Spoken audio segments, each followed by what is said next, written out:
Welcome, everyone. Good evening, and welcome to the Planning Commissioning of Moreno Valley. I now call this meeting to order February 24th, 2022 at 7:08 p.m. May we have a roll call, please? Commissioner Matthew Chen. Present. Commissioner Omar Kobian. Present. Commissioner Rafael Brugueres, who is absent this evening. Commissioner Jeff Sims. Here. Vice Chairperson Alvin DeJournette. Here. Chairperson Patricia Corsick. Present. So Vice Chair DeJournette, if I may, just step in for a moment to identify Chair Corsick is having some technical difficulties associated with her ability to connect via a means in which we can see her on her video. So she is connected this evening by telephone. Therefore, she has identified to city staff that she would like Vice Chairperson DeJournette to conduct this meeting this evening.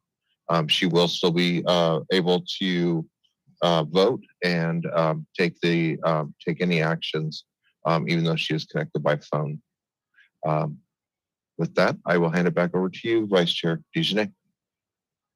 Oh, well, thank you for that. I guess I'll put someone on the spot there. The Pledge of Allegiance will be led by Commissioner Sims. Very good. Don't go. I think the flag is your hand over your heart. I pledge allegiance to the flag And Of the United States of America. States of America. To the To republic the republic. Stands nation, indivisible, with liberty and justice for all. That was interesting. I can hear all the different voices coming in and threw my musical talents off there for a second there. Can we have an approval of the agenda? I move we approve the agenda. I second. Okay, we have a motion by Chair Korzak and a second by Commissioner Kobian. Can we have a roll call vote? Commissioner Chen. Here. Commissioner Kobian. Here. Commissioner Sims. Yes. Vice Chairperson DeJournette. Yes. Chairperson Corsick. Yes. And of course, Commissioner Brugueres, who's out today. Okay, so that motion carries. We're having the public comment procedure, so let me give you this information. During the public comment period for each item, as well as during the public comment period for the items not on the agenda, each member of the public who is signed up to speak will have a maximum of 3 minutes to speak. If you do not wish to make a public comment, please be aware that if you are attending this meeting through the Zoom platform, you would be displayed as a speaker. Those wishing to view the meeting without making comments can do so online via the city's website at www.movell.org/MV3Live. This link is available through the city's website and can also be viewed on YouTube Live and on channel MVTV3. The Commission may establish an overall time limit for the comments on particular agenda items. Members of the public must direct their questions to the chairperson on the Commission and not to other members of the Commission, the applicant, staff, or the audience. The comments. Do we have any public comments? We do, sir. We have 3 signed up to speak for public comments.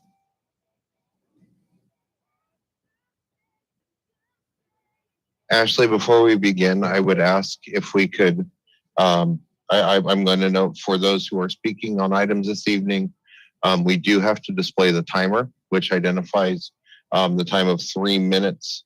If you are utilizing an electronic device to view the meeting and also review any notes that you may have, you may minimize the Zoom webinar screen or reduce it in size in order to view both the time as well as any notes you may have. We will need to keep the minutes up, the time up, however. Thank you. Thank you, sir. The first public comment I have is from George Haig. Ashley, do we have a phone number for George Haig? I do. He should be calling in. Last four of those numbers are 0816.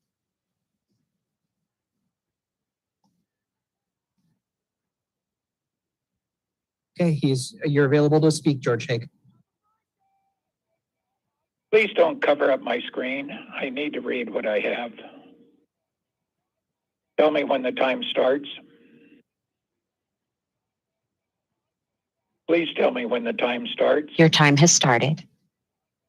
Please allow public meetings like other jurisdictions where people have a choice to either appear in person or remotely.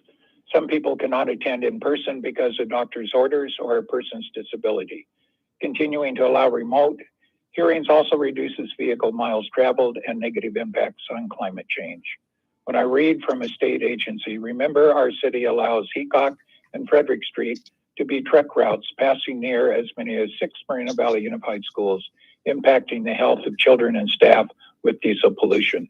The city has approved or is processing at least 4 warehouses in the past year that are adjacent to homes or across the street from homes, with those same streets being used by the warehouses' diesel trucks. Remember, all the jobs in warehousing brings their employees in close contact with diesel pollution. It is because of these poorly placed projects, all of which require general plan amendments, that the city has designated much of our city south of State Route 60 as a disadvantaged community. Kennedy State Office of Environmental Health Hazard Assessments only last year posted the following that I will read from their website. Diesel exhaust and many individual substances contained in it, including arsenic, benzene, formaldehyde, and nickel, have the potential to contribute to mutations in cells that can lead to cancer. In fact, long-term exposure to diesel exhaust particles poses the highest cancer risk of any toxic air contaminant evaluated by us. In its comprehensive assessment of diesel exhaust, we analyzed more than 30 studies of people who worked around diesel equipment, including truck drivers and equipment operators. The study showed these workers were more likely to develop lung cancer than workers who were not exposed to diesel pollution. These studies provide strong evidence that long-term occupational exposure to diesel exhaust increases the risk of lung cancer. Diesel engines are a major source of fine particle pollution. The elderly and people with emphysema, asthma, chronic heart, and lung disease are especially sensitive to fine particle pollution. Numerous studies have linked elevated particle levels in the air to increased hospital admissions, emergency room visits, asthma attacks, and premature deaths among those suffering from respiratory problems. Because children's lungs and respiratory systems are still developing, they are also more susceptible to the health adults to fine particles. Exposure to fine particles is associated with increased frequency of childhood illness and can also reduce lung function in children. I urge you and plead with you, please do not approve warehousing next to homes or for diesel trucks passing schools. Thank you. Thank you, sir. Your time is. Thank you very much, sir. Appreciate it. Do we have any other speakers? Yes, we have 2 more. Next speaker would be Susan Zietz. Apologize if I'm saying that incorrectly.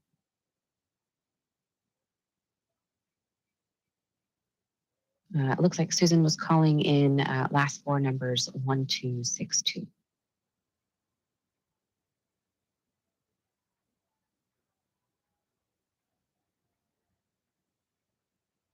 There's a hand raised in the attendees for Susan. Could we move that? Now you can. There you are. He's there. Can you hear me? Hello? Yes, we can. Oh, okay, all right. This is a non-agenda item, right? Yes. Okay. I'm not sure for sure on this, but I am against I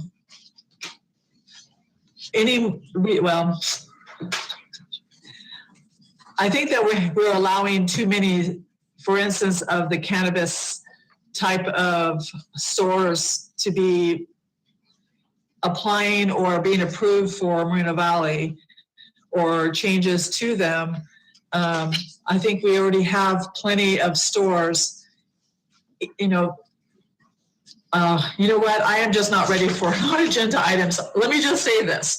I do agree with everything that George said. I think that people should have the right to choose whether to come in person and also whether they want to come to join meetings using Zoom.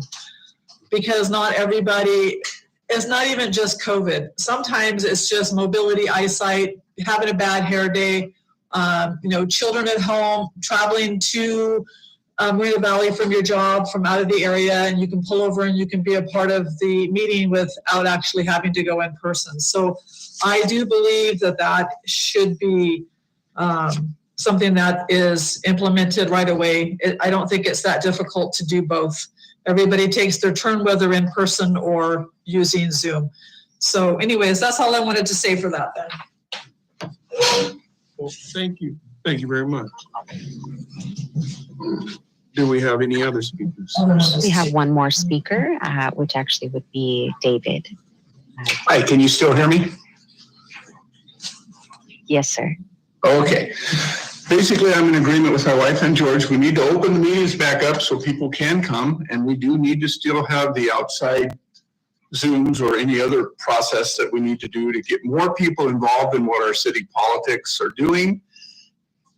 Good or bad, they need to have a voice. And I feel that by not opening these meetings up as early as they say they are, we are denying our citizens their right. Different note, the last meeting you guys had, we had a commissioner bring up a recusing situation in this. I do believe that bringing that up was ill-timed. If you want to have somebody recuse, you should bring it up before the sentiments are known of how that commissioner feels. It almost seemed like, and I have no facts or proof on this, but it seems like that certain commissioner may have got some kind of communication to say, hey, call him out on this so we don't have to worry about his vote. It just seemed very ill-timed. Other than that, that's all I got to say. Thank you. Thank you very much for your comments. Do we have any other speakers? No, sir. Item on the agenda is the approval of the consent calendar. And I believe at this time we don't have any item. Therefore, the next item on the agenda is the non-public hearing items. What do we have? Item number 1 is the annual progress report. Can we have a staff report? Thank you, Vice Chair Dejanay. The presentation on the annual progress report will be presented this evening by Associate Planner Claudia Manrique. Good evening, Planning Commissioners. Let me just get my screen. Sorry about that. Oh, there we go. So tonight we are presenting the city's annual progress report. California state law requires the city to submit a general plan annual report to both the Office of Planning and Research, OPR, and Housing and Community Development, HCD. Moreno Valley's general plan was adopted on June 15, 2021, with the required 8 elements, including the new environmental justice element. Senate Bill SB 1000 requires cities with disadvantaged communities to incorporate environmental justice policies in their general plan when they're revising or adopting 2 or more elements, which Moreno Valley has both disadvantaged communities and updated more than 2 elements in 2021. At the same time, the city chose to add 2 optional new elements, which were the economic development and healthy community elements. State law requires 2 primary components in the annual report: the status of the general plan and progress in its implementation, and progress in meeting its share of the regional housing needs, which is referred to as RHNA. For progress in the general plan implementation, 3 general plan amendments were approved in 2021. For progress on the RHNA, the city issued 454 residential permits last year.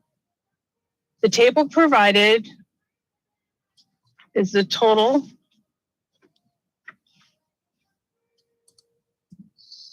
for RHNA required for the Moreno Valley for cycle 5 and the progress Moreno Valley has made in meeting its goals.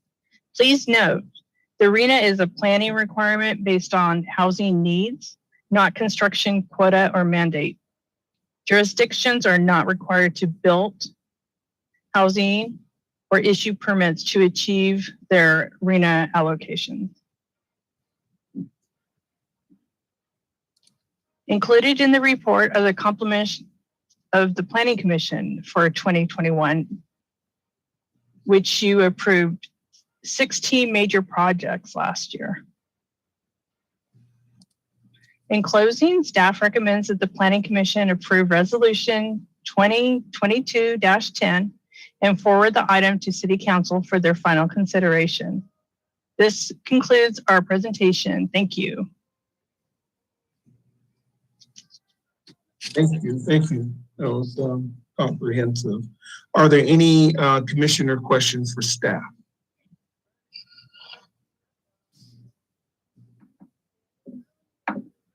I just want to confirm that this is just a perfunctory report that has to be done by staff, the planning staff for the city each year to the state. Yes, it's required by state law. And there's no, the planning commission recommending this, it has no policy or procedural or anything. It's just a simple report, correct? That is correct. Thank you.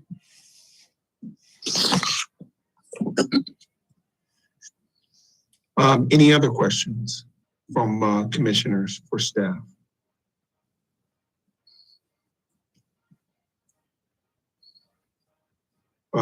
No? Okay. At this time, we will now take public comment. The clerk will call upon each person who has requested to speak. Each member of the public wishing to speak will have a maximum of 3 minutes to speak on an agenda item. Do we have any public comments? I do not have anybody signed up to speak. Okay. Well then, I guess at this time we'll move on to commissioner deliberations. Simple reports. Any deliberations? Where's Not Ralph? for me. I'm sorry, Chair Kozak? No, I said I have no deliberation. None? Okay. Well, do we have a motion?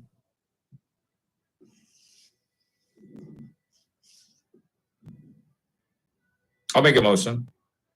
Okay. I'll second.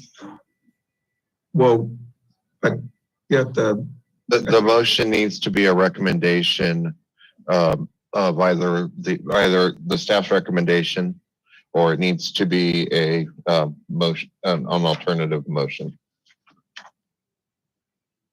So it would be a motion to approve resolution 2020-10. I'm sorry, 2022-10. I make a motion to approve resolution 22-10. 2022-10. I second. okay, that was a motion by Commissioner Cobian and a second by Commissioner Chan. Can we have a roll call vote, please? Commissioner Chen, Here. Commissioner Kobian, Yes. Commissioner Sims, Yes. Vice Chairperson Dejanay, Yes. Chairperson Corsick. Yes. Or- I'm sorry. For, go ahead. for clarification, Yeah. Commissioner Chen, is your vote a yes vote? Yes. Okay. I'm sorry. Yeah, I That's think he okay. said here. I think. Okay. Okay, the motion carries unanimously. The next item on the agenda and public hearing applicant. Okay, so Vice is there Chair, would staff? There's staff wrap up on that? Yes. This item will be forwarded to the city council for their action based off of the recommendation made by the planning commission this evening. We are tentatively scheduled to take this before the city council on March 15th. Thank you. Okay. The next item on the agenda is public hearing item. The applicant is requesting approval of entitlements for conditional use permit and service station to develop a 2.4 acre site with a full food market and adjacent retail tenant space with 16 fueling dispensers. Do we have a staff report? The staff report this evening will be made by Associate Planner Jeff Bradshaw. Good evening. Thank you, Sean. Good evening, Vice Chair Dejanay and members of the Planning Commission. The project being presented to you this evening is a conditional use permit, which is application number PEN 18-0038. And that is an application that proposes the development of the Anthem Energy AM/PM service station. If we could go to the next slide. The project site, as described by the Vice Chair, is comprised of a 2.4 acre portion of a larger 6.9 acre parcel that is located north of State Route 60 at the southwest corner of Redlands Boulevard and Hemlock Avenue, as depicted on the exhibit on the screen. The project site is located within the Highway Office Commercial Zoning District, and the service station being proposed as a use requires approval of a conditional use permit within this zoning district. Next slide, please. The exhibit on the screen before you now is a copy of the site plan. And I think this shows a little more clearly that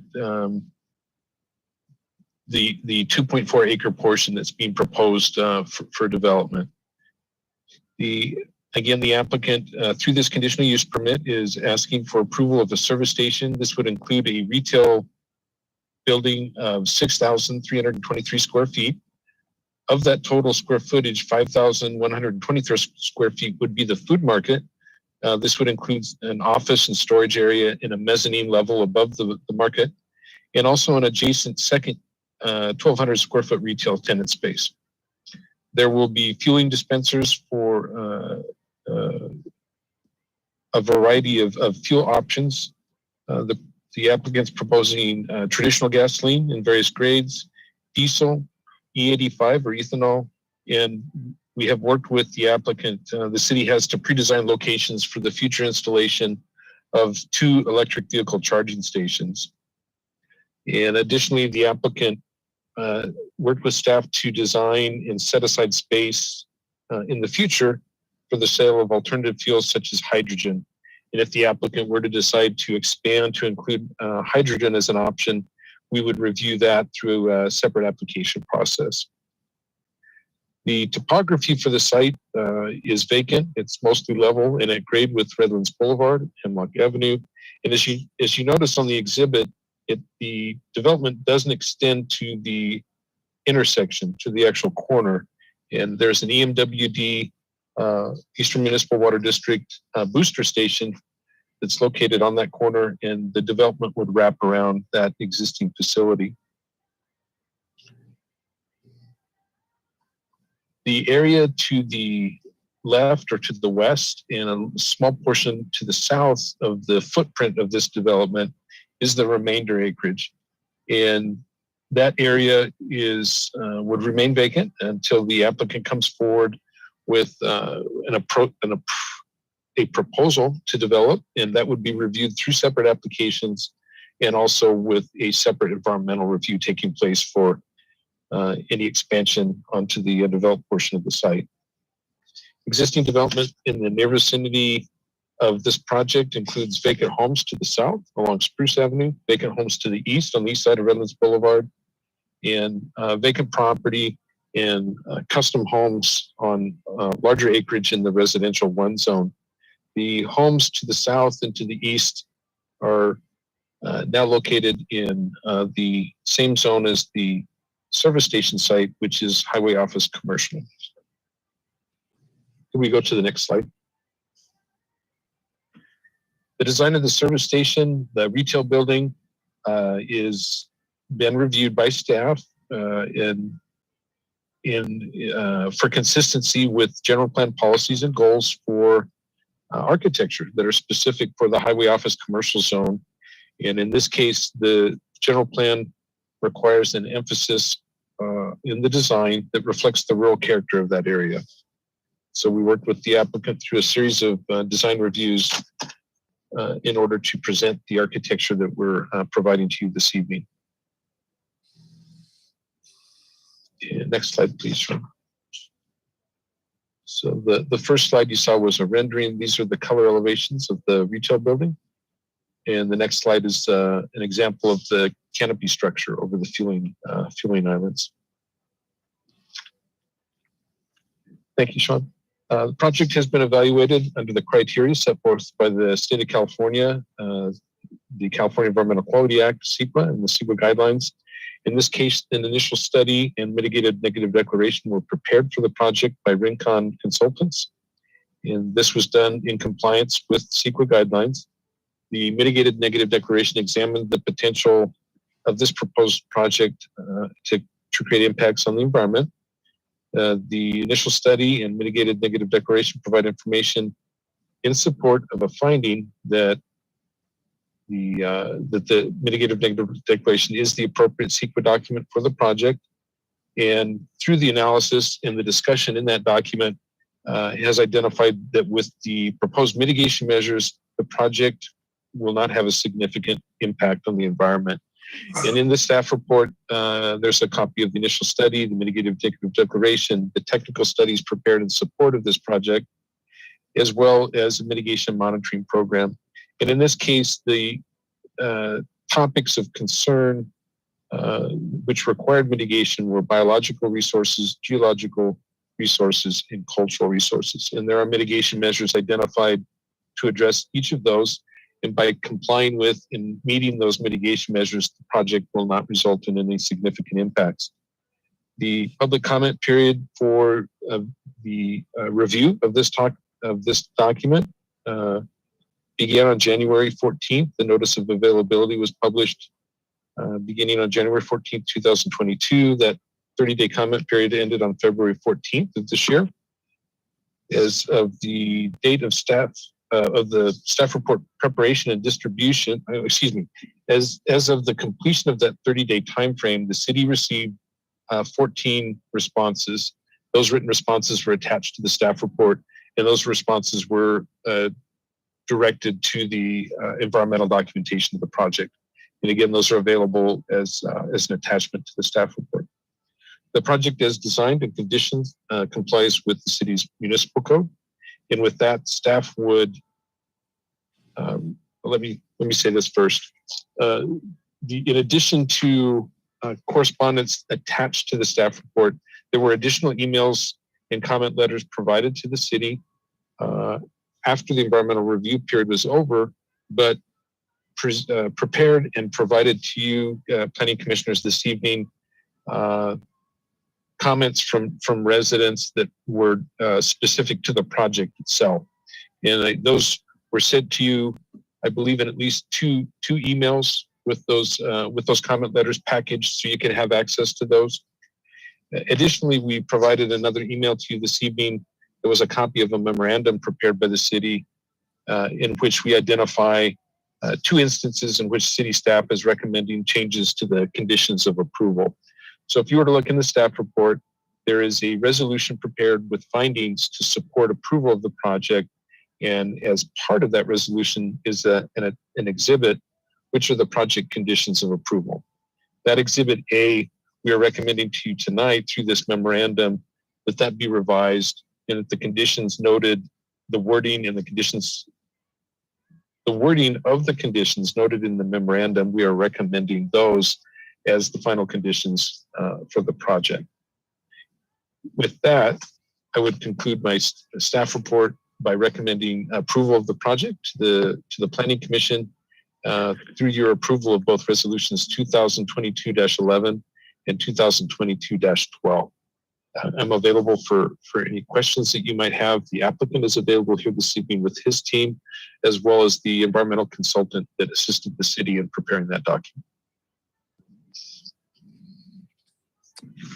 Thank you very much for your for the information. Are there any commissioner questions for staff?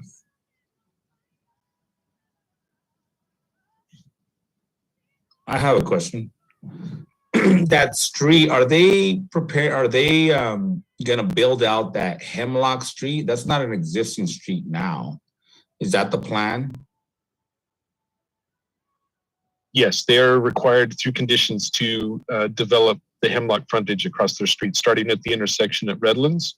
And I believe the condition reads across the entirety of their frontage along Hemlock Avenue. Can we, Wei, would you mind providing a little more clarity on the dimensions of that improvement that they would need to construct? I don't believe it's the entire street, but rather a portion. Yes, they are going to build half of the street, Hemlock. In addition, they are going to build a 1 lane on the north side. So half street plus 1 lane for opposite direction, not the entire street. Right, okay. Up to their driveway. Yes. Okay. Okay, second question I have is, are the pumps, the 3 pumps that are standing alone separately, the canopy, the second canopy, the smaller canopy, what is the intent for those pumps to serve? What kind of vehicles? They are diesel fueling stations, and in terms of the operation and intent, I think I'll defer to the applicant to more accurately describe to you how that portion of the service station will operate.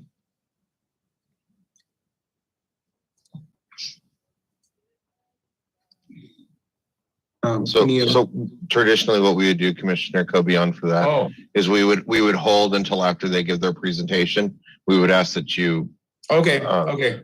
We would do that question again at that point in time, sir.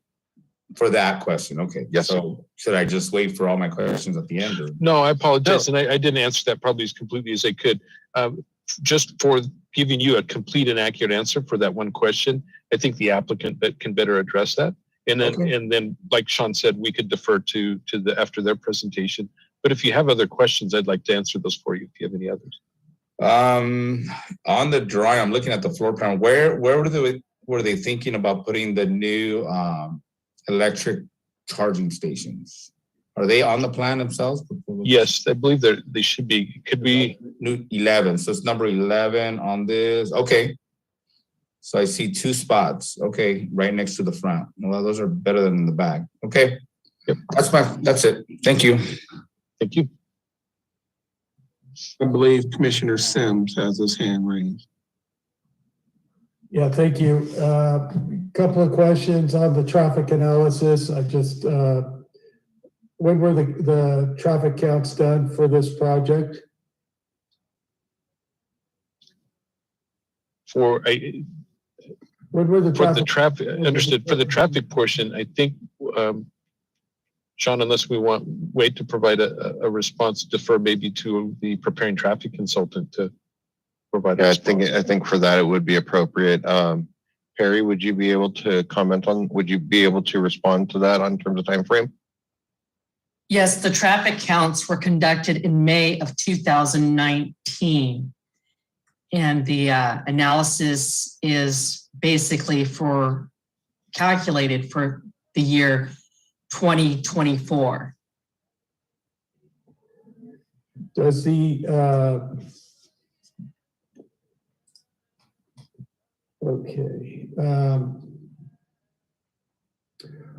I guess this is, through all the consternation and conversation and deliberations that went on at the meeting for the pilot on the traffic impacts and so forth, I got the sense that the CEQA now, for understanding the impacts of traffic for CEQA analysis, that there was change in the CEQA Act requiring to migrate from a level of service type analysis to a passenger car equivalent or whatever. I'm not a traffic engineer, so if I mashed this, I'm sorry. So when I look through the traffic analysis for this, I see levels of service. So what is this dated traffic analysis done in 2019 consistent with current CEQA guidance to make a level of, to make a finding of determination on the impacts? Should I go ahead? Please. The report was completed a year prior to those requirements where the law changed and you were required to do the new supplemental review. However, that review was done as a supplemental document and submitted to the city and approved following the city's standards. Has that document been provided to the commission? Jeff, the VMT analysis is part of the initial study, correct?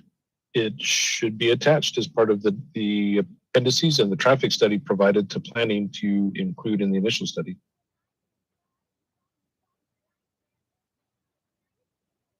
So I guess when I read the 2019 report, I guess I didn't get through the initial study to that point in this thing.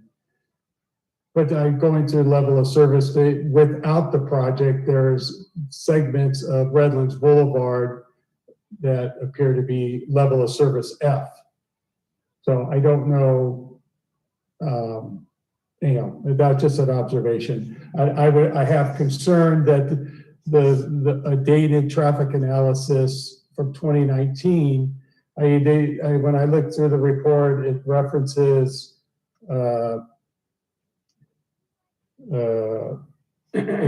references to the SR60 Freeway Theodore Interchange PAED traffic impact analysis. I have a day job, so I don't have time to go dig through mountains of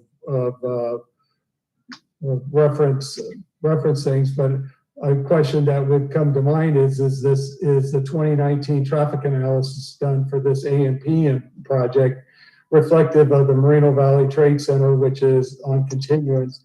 Does it reflect the Prologis? Does it reflect the World Logistics? Does it reflect all the cumulative traffic that's been approved? So Commissioner Sims, to that question, it would not include Moreno Valley Trade Center because Moreno Valley Trade Center is not approved. We only, in a traffic study, we would only include approved projects. Yes, it does include Prologis. Yes, it does include Moreno Valley yes, it does include World Logistics Center. Sorry. Also, I would note that a 2019 report, given COVID, and I know that Perry will be able to speak to this with more authority than even myself, a 2019 study is actually more accurate given COVID-19 and the traffic patterns associated with COVID-19 than they were during 2020 and 2021 due to the reduction in the number of individuals that were actually traveling during those periods of time. We've actually seen some impacts that have we've seen reductions in vehicles during those periods of time because of COVID-19. So there's actually a number of studies that we are still working with that actually use 2019 data because it is actually a worst case scenario versus a 2020 or a 2021 review of traffic impacts. I'll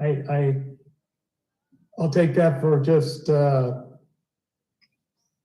data, just information. I don't have a study in front of me to quantify that related to this specific project.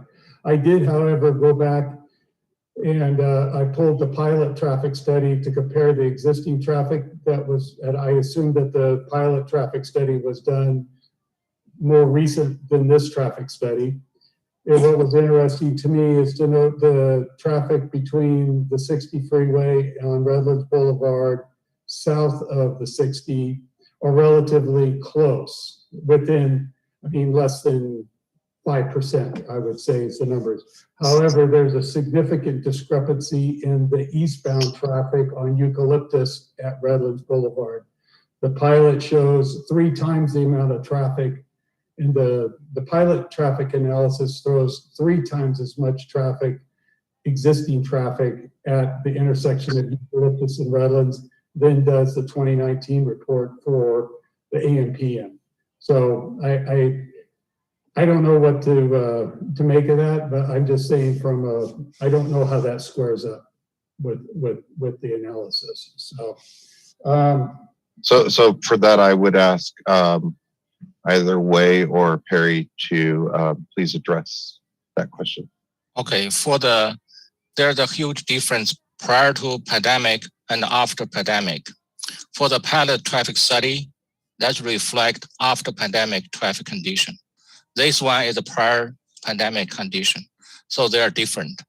As far as their SQL analysis, they submitted a BMT analysis dated February 11th, 2021.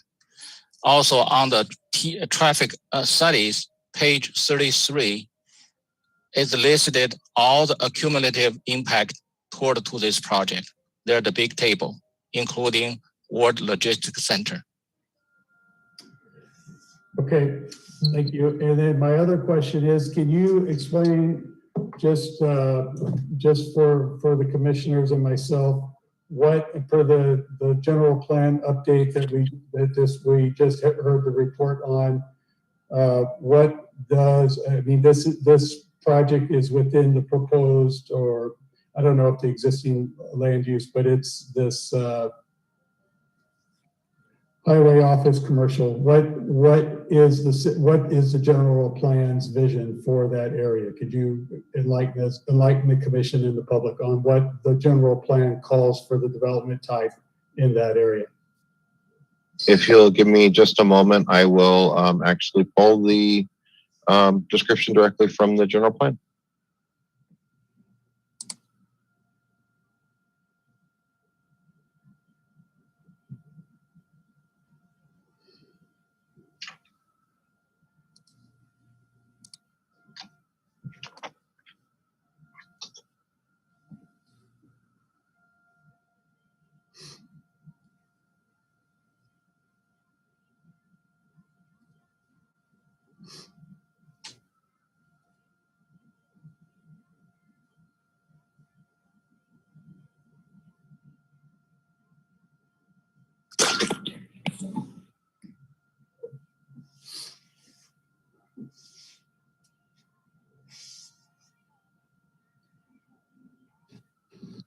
Are there any other questions in the, oh, never mind, here, I've got it now.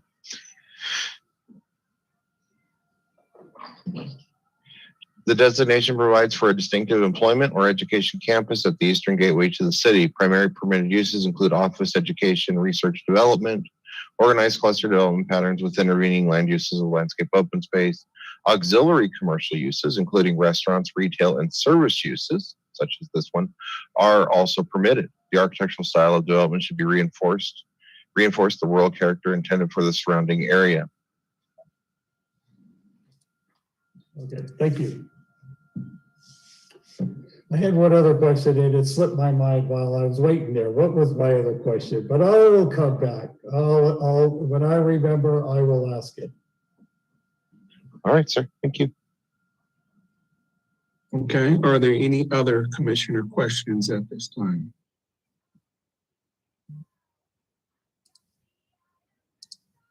Okay. Would the applicant like to speak?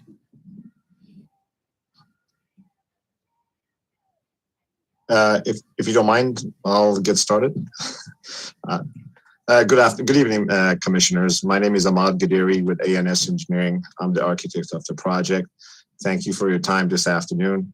As mentioned by staff, our client, Anthem Energy, is requesting your approval for a conditional use permit for the development of a gas station with 6,300 square feet of retail building.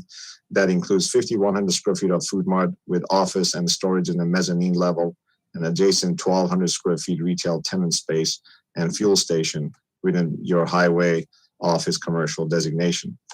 The project before you is the final product of years of working with your great staff to address their comments ranging from environmental, traffic, noise, aesthetics, landscaping, parking, and etc. The project for you meets or exceeds the city's development requirements. As you saw in the rendering that Jeff presented, we have enhanced the architectural treatment of both the proposed food mart building and the fuel canopy. Proposed gas station and food mart that Anthem Energy is proposing is intended to serve the local neighborhoods along Redlands Boulevard north of 60 with convenience of one-stop shop for fuel and purchasing of incidental products that they don't have to travel far to purchase. Our proposed project has well over 27,000 square feet of landscaping. We have efficient circulation. We're proposing installation of E85 fueling, and we're proposing installation of 2 future EV chargers with the capacity to do more in the future. We are proposing enhanced security system with 32 cameras, 16 on the outside of the building and 16 inside the building, being able to monitor the entire site. The site will be operating 24/7. The proposed project will provide anywhere between 16 to 20 full-time and part-time positions. Proposed project will provide substantial amount of tax revenues to the city. And I would like to share a brief history of Anthem Energy. Mr. Chandresh Ravalia is a multi-site operator. Mr. Ravalia has been in the business since 2006. He has been given numerous awards as one of the top operators by ARCO. His mandates and his company requires that all his employees go through a rigorous training program prior to opening a site for operation. He maintains his site in a very high quality fashion. He gets involved with the local community and work with the local groups to contribute to the community where his facilities are located. We have reviewed the conditions of approval that the staff has provided, and we're agreeable to the conditions, and we look forward to your approval. I'm available to answer any questions you might have. And tonight with me, I'd just like to list our members, team members, Mr. Chandresh Ravalia, property owner, our traffic engineer who you heard from, Miss Perry Iller-Sil. Perry, my apologies for mispronouncing the last name again. Our civil engineer, Mr. David Slauson, Daniel Slauson, and Miss Mariela Angolov, and our environmental consultant, Mr. Bill Bosti. And if you don't mind, I'd like to address Commissioner Cobian's question in regards to the canopy, the one with the 3 pumps. That's, as the staff indicated, that has combination of fuel, has diesel fuel and also E85. And it's the design in such a fashion to only cater to, medium-sized, utility vehicles. And the reason it's a separate canopy is because the product, the diesel and the E85 that Mr. Chandresh is proposing to sell, he purchased that product from another vendor. Therefore, he has to have a separate canopy for it because he cannot have the brand recognition on that canopy. That's why it's a separate canopy, and hence the reason. Otherwise, if we were buying the product from ARCO, it'll be all under the same roof. Hope I answered your question, sir. Again, I'm here to answer any questions, and so are our team members. Thank you, sir, for that information. Are there any commissioner questions for the applicant? I see a couple of hands. How about Commissioner Chan? I see your hand is up. Yes, sir. Thank you. So I just had a couple questions. What are going to be the operating hours when you guys are up and running? For doors open? It'll be 24/7, sir. 24/7. So what is the plan? So my main concern is security, right? So opportunity. It's located in an area right off the freeway, not a lot of anything else around there, right? So opportunity might arise for negative things to happen. So what is your plan for security to keep your employees safe? Are you going to be having multiple employees working every shift? What have you guys done? I see in the report you guys have worked with law enforcement, but you don't see them to be needed quite often. But are you anticipating the panhandlers? Late nights. You guys are out in the boondocks, right? In rural areas. So the response times are going to be longer. So how are you going to keep everyone safe? If you don't mind, I'll do my best to answer the question. And then if you don't mind, I'll turn it over to Chandresh to respond further. As stated, a couple of items. Ahmad, before you jump into that, I would be very cautious about the level of detail that we ultimately give related to your security plan with regards to just ultimately the safety and security of the employees of the business. So I would encourage that we speak in generalities. Thank you so much, Sean. Appreciate it. Just an additional reminder, condition 11 of the project identifies, just like with pilot, this project would be required to prepare a security plan and submit that to the city for city and police department approval. And to answer Commissioner Chen's, and Sean, thank you, Jeff, thank you, and Commissioner Chen, if I may, I'll answer a couple of quick ones, and then Chandresh will elaborate on the security. As mentioned earlier, we have three major items. Number one, the site will be, of course, brand new lighting. It's lit for security purposes to meet the city's code requirements and also minimum requirements for lighting around the site. We'll have 32 cameras, 16 on the property and 16 inside the building. The site will be operating 24/7. That means we have somebody on site 24/7, and the shifts are not a single person on the shift. At the minimum, we have 2 people on the shift. And they will be walking the site at different intervals to make sure that there's no, people hanging out. Basically, again, as I mentioned, Mr. Chandresh has numerous sites where he has implemented security measures that will definitely address your concerns. And if you don't mind, Chandresh, if I may respond, have you elaborate? Sure. Good evening, planning commissioners, honorable commissioners, and entire staff. I've been in the gas station business since last 16 years, and one thing, gas station industry is evolving with the time. So on the security side, gas stations are now bright and shiny. A lot of lighting is going to be there. And what I'm doing recently is putting, when we open up in certain time frame, we put a security guard as well. So not commit, but depend on how the situation is going to there time to time with the cashier, or we hire people who can do both kind of a stuff. Like when we have 2 cashiers at a night, we will have 1 person who have experience on security side. So those are my answers on that. Thank you. Thank you. Thank you. Commissioner Sims, it's indicating that you still have your hand raised. Do you have any questions? I just was curious, what's the anticipated number of employees that this project would have? So we'll have around 16 to 20 employees in this project, Commissioner Sims. Okay, and I finally remember what my other question was of staff. So, pardon me if I digress for a second. That we had received in some of the additional late coming literature the last day or so from various people for supporting and opposing the project. And one of the letters it seemed to have some kind of indication, of course, with no evidence, that there wasn't notification sent to residential property owners directly across the street from this. I just, for the record, I did see in your staff report that, notifications were done, but I just want, just for clarity, can you maybe comment on that? Yes. So Commissioner Sims, what we do for all of our noticing for all of our projects, including this one, is we send out a 600-foot mailing notice to all to all property owners within 600 feet of the project site. We also post the site with a sign identifying the public hearing. And then finally, we also run it in the newspaper.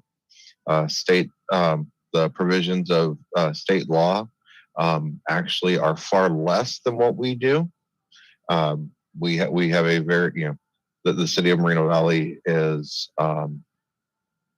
we go far beyond what is required. Thank you. Any other commissioner questions of the applicant? Yeah, I guess the only other thing on the canopy that's for the diesel ethanol discharging, is the canopy high enough that it will allow tractor trucks to come in, or is that I guess is this design set up such that it's not convenient for truck traffic to come in this facility? Jeff and Sean, do you mind if I respond? Yes, please. Okay. Please do. No problem. Commissioner Sims, the canopies are, we're anticipating to have 16 feet clearance. And the requirements are minimum 14.6. And we're not catering to trucks, but if we have an RV coming in, people these days have stuff on top of their RV and what have you that exceed the 14.6. And we've had canopies. Recently, we just put a canopy at 15 height, thinking that we're actually clear and got hit. So we're going at 16 feet, a little bit more than what the fire department requires, 14.6. And the project does not accommodate any kind of oversized parking? Oh, no, we're not. No, sir. No. Is the building facility include any showers or toiletries or things like that beyond just normal bathrooms? No. Thank you. Thank you. Any other commissioner questions of the applicant? Okay. At this time, we'll now open the public testimony. The clerk will call upon each person who has requested to speak. Each member of the public wishing to speak will have a maximum of 3 minutes to speak on an agenda item. Do we have any public comments?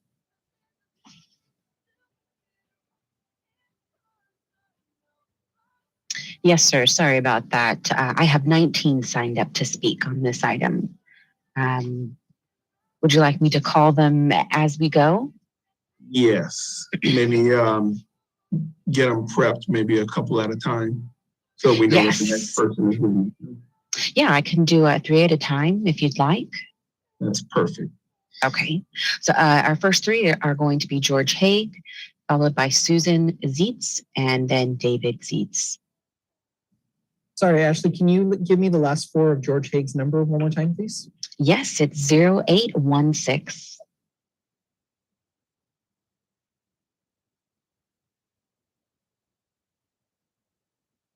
Okay, George, you should be on. You can go ahead. Let me know when my time starts, please. Please let me know when my time starts. Your time has started. Go ahead.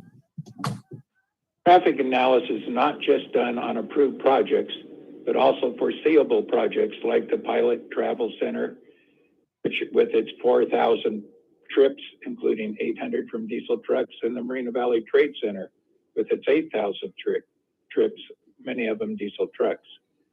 Remember, the 2019 study would have thought of all the land that the Moreno Valley Trade Center was on was low density residential, very little impacts to Redlands or eucalyptus or the interchange. It needs to include the Pilot Travel Center and also the Marina Valley Trade Center, both of which are an appeal to the city council. The city has not denied those projects. You go back into the general plan presentation for this area. Commercial area was to be like these pictures of the Victoria Gardens, not an AM, PM gas station. Instead of Victoria Gardens, we get a gas station with noise, lights, odor, pollution, as well as traffic and trash litter impacts adjacent to homes on the south and directly across the street. A few minutes ago, you accepted Exhibit B, Moval Marina Valley Policies and Goals, as they follow and they should apply to this project, such as the policy insist on high quality development that is sensitive to surrounding context throughout the city. Policy, direct the city to use development standards to ensure smooth transition for the areas that border one another so that neighborhoods and districts maintain their unique qualities while being compatible with one another. This project is not compatible with the homes to the south. Policy requires the city to screen and buffer non-residential projects to protect adjacent residential property and other sensitive land uses when necessary to mitigate noise, glare, and other adverse effects of this project. It is necessary, and this project has not done a good job. Cucamonga and Arupa Valley have both put pause moratoriums on new gas stations, while Marina Valley has been processing or approving at least 5 stations in the last year. There are others throughout California who realize both the state of California and major automakers like General Motors are not allowing sale of gas using cars after 12 years, about 12 years, because of their impacts on climate change, like our drought and wildfires. These cities also cite the following additional reasons. Sales tax revenues for service stations are falling. Calls for police and fire services are rising, nearing double in 4 years. This proposal will stretch our public services. More and more people are using zero-emission cars in California. Possible health impacts to nearby sensitive uses like family homes. Thank you very much, sir. Your time has expired. Next will be Miss Susan Zietz.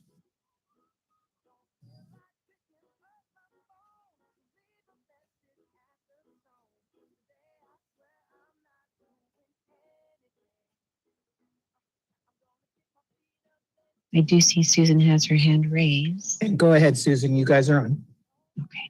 Okay. Sorry, I had to get to the unmute. Can you hear me okay? Yes. Hello? Okay, you can hear me? Yes, we can. Okay, sorry. I am against a fossil fuel station at the site proposed. A fossil fuel station should only be proposed where its waste goes into a processing plant in order to protect our groundwater. I think about septic systems every day and have since I was a child, because living with one, you have to.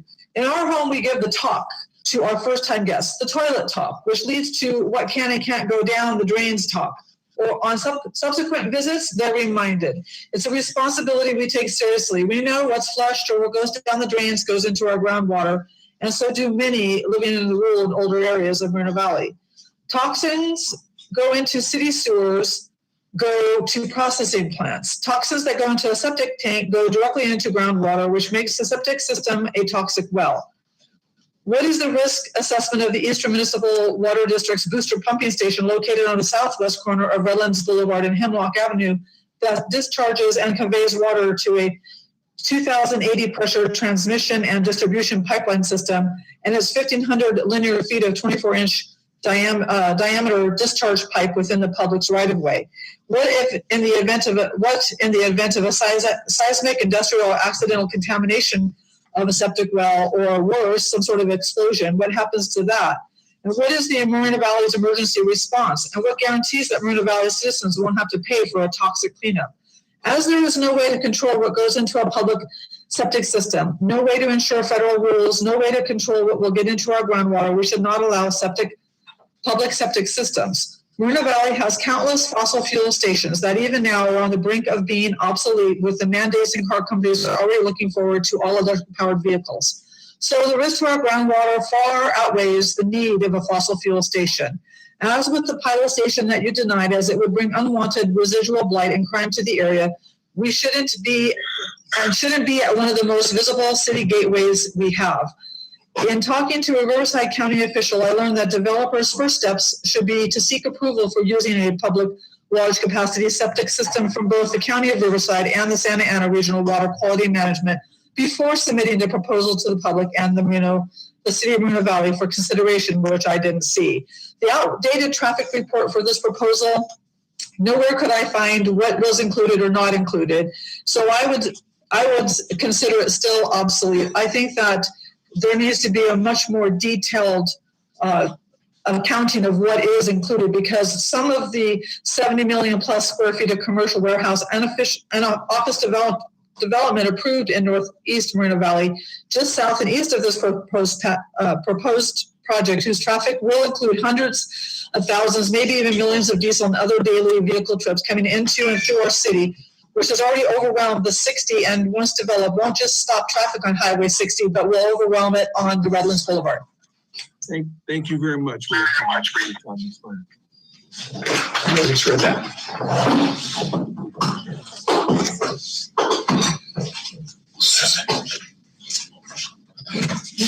Hello? Yes.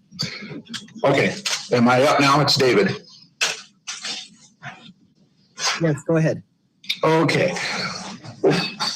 I'll start with when we were told that this zoning change was going to be done out at this, we would be given high-end restaurants, shopping, as George says, a Victoria type, Victoria Gardens type area. Now we have a gas station that is not what we were originally told would be out there. Another thing is, as my wife stated, there is not the infrastructure to support this station where the sewer is all going to go into a septic system that's going to taint local wells and water. Where's the runoff going to go? There's no curbs, there's no gutters, there's no storm drain. Is that going to run off into the neighbors' yards and their gardens and their wells and the farm fields that are next to it? You call them vacant, I call them farming. Rural. Now, another thing, as you guys denied the pilot because you basically said that local residents aren't going to use this. Just recently had a meeting with Mr. Delgado, one of our new council people. At that meeting, I asked a show of raise of hands that who doesn't mind driving all the way into town to get their Slurpee and their gas. And it was unanimous. Everybody said they didn't want a station out there. It wasn't worth it. We bought out in this area knowing we had to go into town to get what we needed. If you don't want to do that, then don't move out in this area. And again, gas stations are becoming obsolete because we are now going to our electric and other fuels. Also, the light pollution. What about the poor people across the street from that station who's got to look at that gas station glaring in their windows 24/7? And again, as Mr. Chen brought up, Matthew, security. That has got to be one of the most prime places to be robbed. You're on and off the freeway in a heartbeat, nothing to slow you down. Two minimum wage people working are going to be in danger of being harmed or killed by transient people that will target that gas station because it is in such a rural area and there are no basically other businesses around it. Yes, you have a few houses, but at 3 o'clock in the morning, those people will probably be asleep. Again, I think it's a bad idea to put it out there. It is something that shouldn't be 24/7, shouldn't be there at all. And at that note, I'd like to thank you for your time. Thank you very much, sir, for your comments. So, the next three speakers. Yes, next three will be Kendall Heron, Sarah Hernandez Solis, and Derek Contreras. Can you give me, Ashley, their phone numbers, please? Yes, last four for Kendall is 0041. Last four for Sarah is 1628. And the last four for Derek. The first person, go ahead. Okay.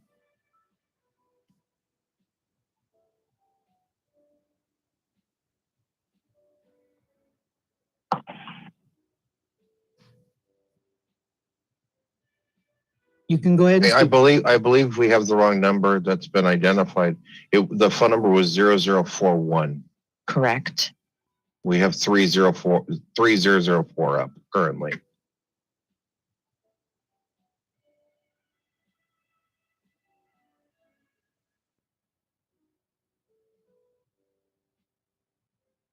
Okay, now go ahead.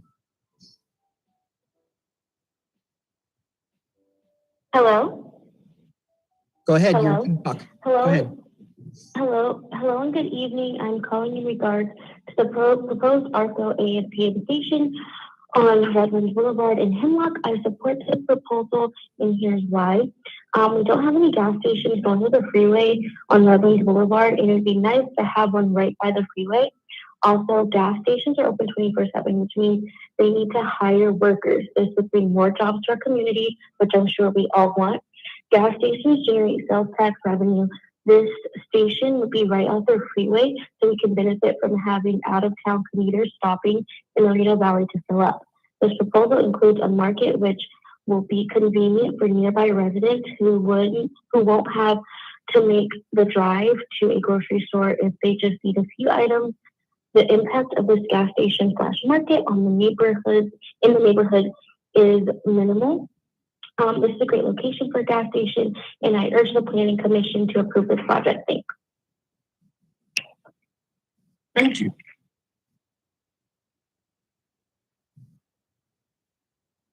Next speaker. That would be Sarah Hernandez Solis, What are the last digits of her number? 1628.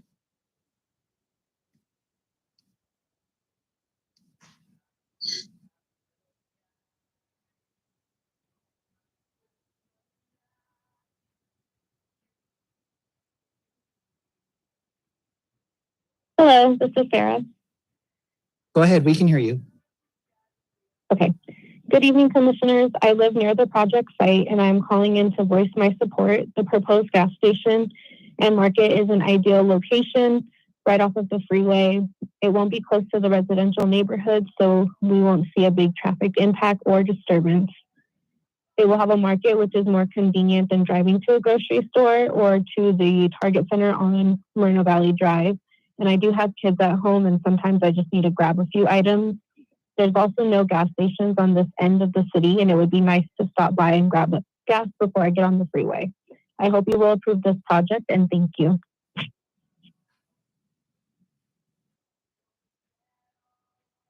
Thank you. Next speaker, please. Derek Contreras. Last four is 6491.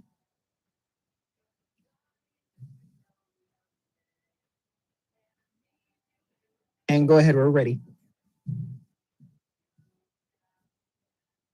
Hello, can you hear me? Yes. Hi there. So my name is Derek, and I live in Moreno Valley. I got the notice about a proposed gas station in my area, and I support this proposal. I've been saying that we need a gas station in this part of the city for years.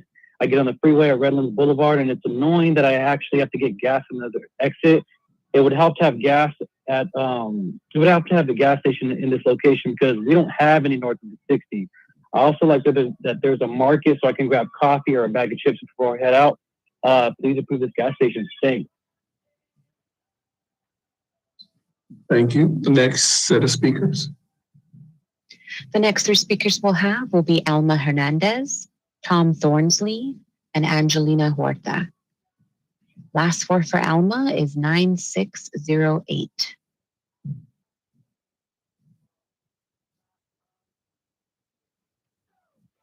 And go ahead, you can talk whenever you're ready.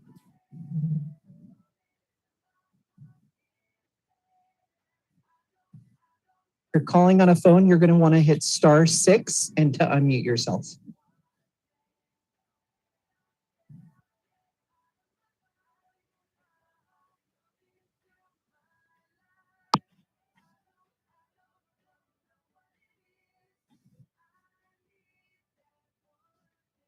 Hi, can you guys hear me? Yes, we can. Go ahead. Okay. Hi, my name is Alma, and I'm here to support the proposed gas station on Redlands Boulevard. by the freeway. I live near the project site, and I think it's a great location because it's right off the freeway, and this will make it convenient for residents, and it won't impact the local community as much. It's not in a residential area, so it's off the freeway. Then it's a perfect place for a gas station. And if you live near the area, you're used to a little commuter traffic. But this project will add this kind of noise and congestion at truck stop road. This is a smaller gas station that we could use on this end of town. It also has a market, which is great.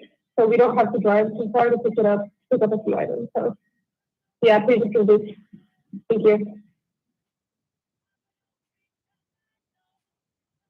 Thank you. Next speaker, please. Next speaker is Tom Thornsley. Last four digits, 1397.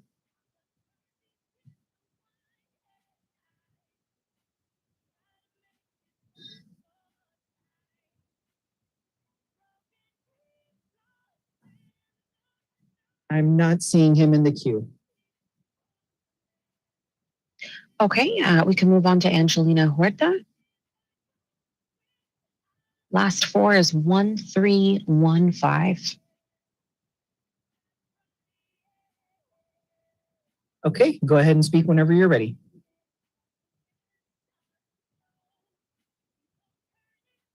Hello, can you hear me? Yes, we can. Okay, hi, thank you for letting me speak on this item. Moreno Valley is a growing city. I see houses and stores being built all the time. I think it's great, but we need to make sure that the city can handle the needs of a growing city. One of those needs is a gas station. I've noticed a lot of gas stations have lines, especially the ones off the 60 freeway. It makes it hard for the people who actually live in Moreno Valley because out-of-town commuters are making us wait. It's great that we get tax revenue, but we need more options. This gas station would be right off the freeway in an area that could use it. It's away from residential neighborhoods, and it even has a market so people can stop by and grab something to eat or drink. We do need more gas stations in Moreno Valley, and I think this would be a great location for one. Please approve this item. Thank you.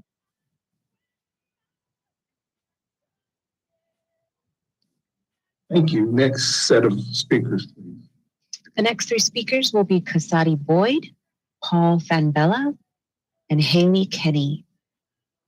For Ms. Boyd, last four, 7207. And go ahead and speak whenever you're ready. Hi, can you hear me? Yes, we can. Go ahead. Hi, I just am calling in because I want to speak in support of the proposed ARCO AM/PM station on Redlands Boulevard. I think that we need more gas stations in this area of the city, and it's off the freeway, which is helpful. Some people think we don't need more gas stations, but every time I get gas, I have to wait because there's always a line. I'm a working mom, and I don't have time to be driving around looking for gas stations. We don't have a lot of people, we do have a lot of people commuting through the Moreno Valley area, and we need more gas stations for that so residents don't have to wait. Having this gas station easily accessible from the freeway will lessen the burden on residents. This is a convenient location for a gas station and small market, and this is a good project that I think Moreno Valley would benefit from greatly, and I really hope that the Planning Commission will approve it. And I just wanted to make a point to one of the previous speakers who mentioned that in California, there's a lot of people transitioning to oh my gosh, I'm blanking on the word, but the cars that are don't use gas. But I'm pretty sure I heard them say in the proposal that there would be 3 charging stations. So I think that would help for the people who are transitioning into those type of electric vehicles because they have the charging stations. And that is all. Thank you so much for your time. Next speaker. The next speaker I have is Paul Fanbella, but I did not get a phone number for him.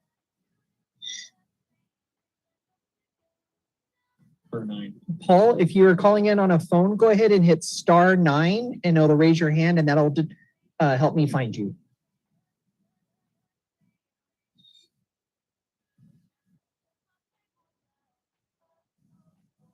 Thank you. Go ahead and speak whenever you're ready. Star 6 to unmute yourself. Hi, can you guys hear me? Yes, we can. Thank you. Okay. Hello, commissioners. Thank you for letting me speak tonight. I just want to say that I do support the gas station proposal on Redlands Boulevard. We really need more gas stations in Moreno Valley in general, and I don't think that there are any in this part of the city. We have a lot of housing coming in, and we need to have more gas stations to handle the demand. The more gas stations we have, the more competition there is. And with gas as high as it is right now, we can use some friendly price competition. So this gas station proposal is a great use of the land by the freeway, and I hope you will support this proposal. Thank you.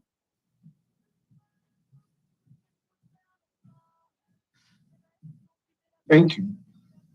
Next speaker is Haley Kenny. Last four is 1407.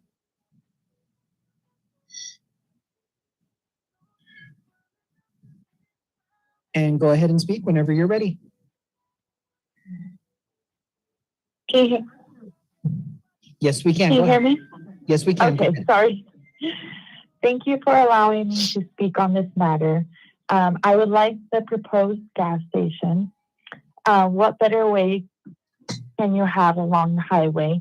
And I know the city just denied the proposed truck stop on the south side, but this is a regular little gas station and food mart, which is really something we need on this side of town.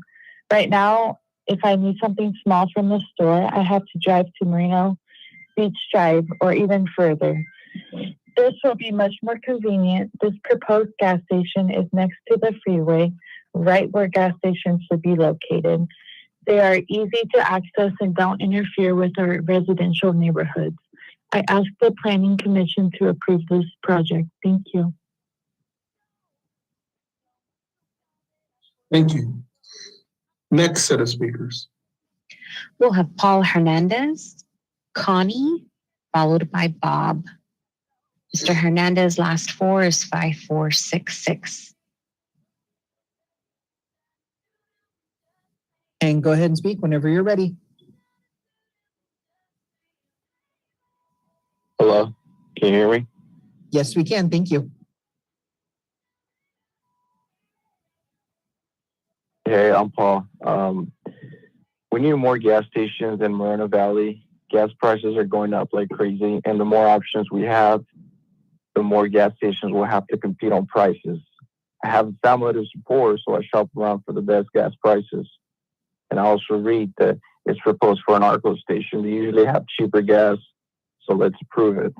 There's no gas stations north of the 60 on Redlands Boulevard, so this will be convenient for everyone in the area. We have more and more houses being built in Moreno Valley, and we need more gas stations and competition to help residents. Thank you. Thank you. Next speaker, please.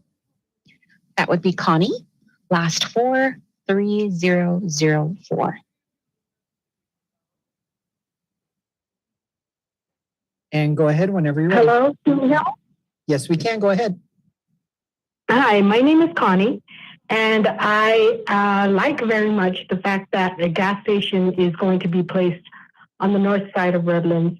I travel the 60 freeway 5 days a week. I get off on Gilman Springs.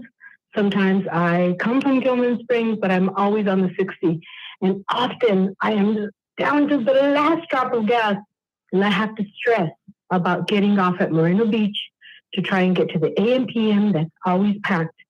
The next gas station is off of right by Target. So when I'm traveling on the 60, knowing that there's a gas station so close to Gilman Springs, and I'm able to just get off and get gas, that is a reliever for me. It really is. I have been in Moreno Valley for the last 30 years, working in that area, working at a business. I come from warehousing. I have many friends that work at Skechers and Aldi. And the one thing they always complain about is that they're rushing to work and have nowhere to go get gas. This is something that people will benefit from, not just the warehouse employees, but anybody that's coming from Beaumont, off the 10, from Indio, trying to get home to Moreno Valley to their children. They need that gas station. They really do. The gentleman earlier said that gas will eventually be obsolete. I think that that is a very ignorant comment because we have been using gasoline for years and years and years. When Ford first came out with this car, how can he have gasoline and we're still using gasoline? Where do you see this becoming obsolete? There's no way. Like the lady said right before me, I think her name's Angelina. Yes, they're going to be putting electrical stations. But because we have that land on that side, I can see it expanding.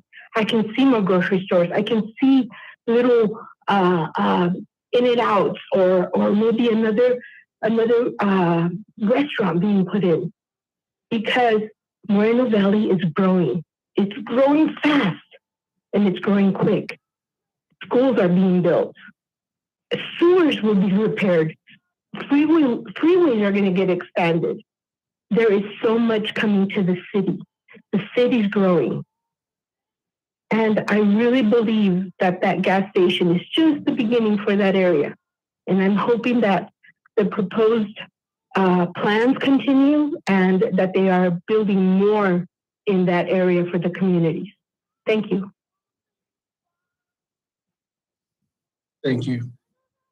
Next set of speakers. We have Bob, Elena, Baca Santa Cruz, followed by Luis Palomares.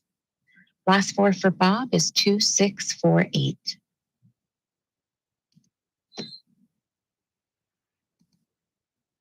And go ahead whenever you're ready.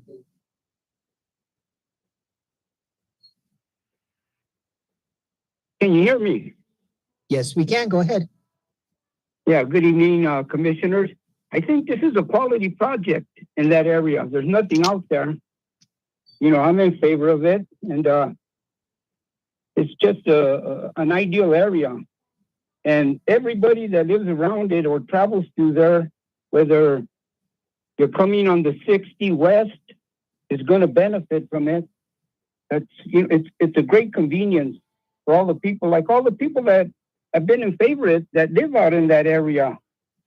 You know, I go through there once in a while, and if you ain't got no gas and you're going to run out, well, we're going to have a gas station there.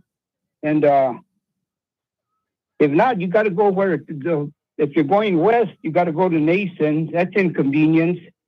If you got to go to Paris or Moreno Beach, those are all inconvenient stops.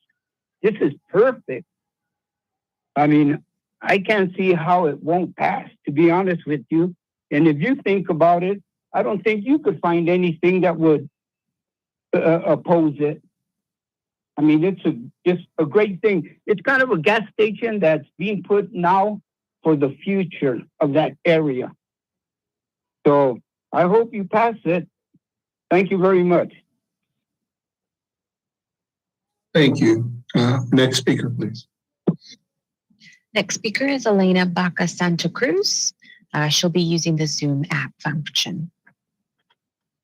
Go ahead whenever you're ready. Good evening, commissioners. My name is Elena Baca Santa Cruz, and I'm here to speak to you regarding this AMPM being proposed at the north side of town over on Redlands and Hemlock. You know, we're a growing city with new homes being built every day. And the taxes that we generate by residential property taxes don't pay for the services that the city provides.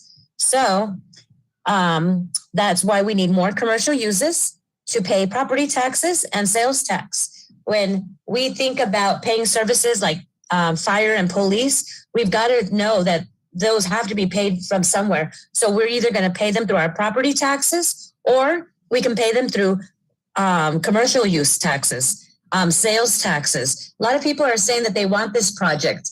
I live near an AMPM north of the freeway over on the other side of Hemlock, off Pigeon Pass, and it's very convenient. I'm able to leave my house, stop right there on the way out, and head off to work. I hear a lot of people saying that they support it. And even those that are saying that they don't support it, it doesn't matter what you build. You could build a store, a warehouse, a gas station, a school. They'll be against it. It doesn't matter. This is the type of program the citizens in Moreno Valley want. And I really hope that you approve this. Thank you very much. Thank you. Oh, sorry. Next speaker. Yes, Luis Palomares. I believe she was using the app. I do not have a phone number for her.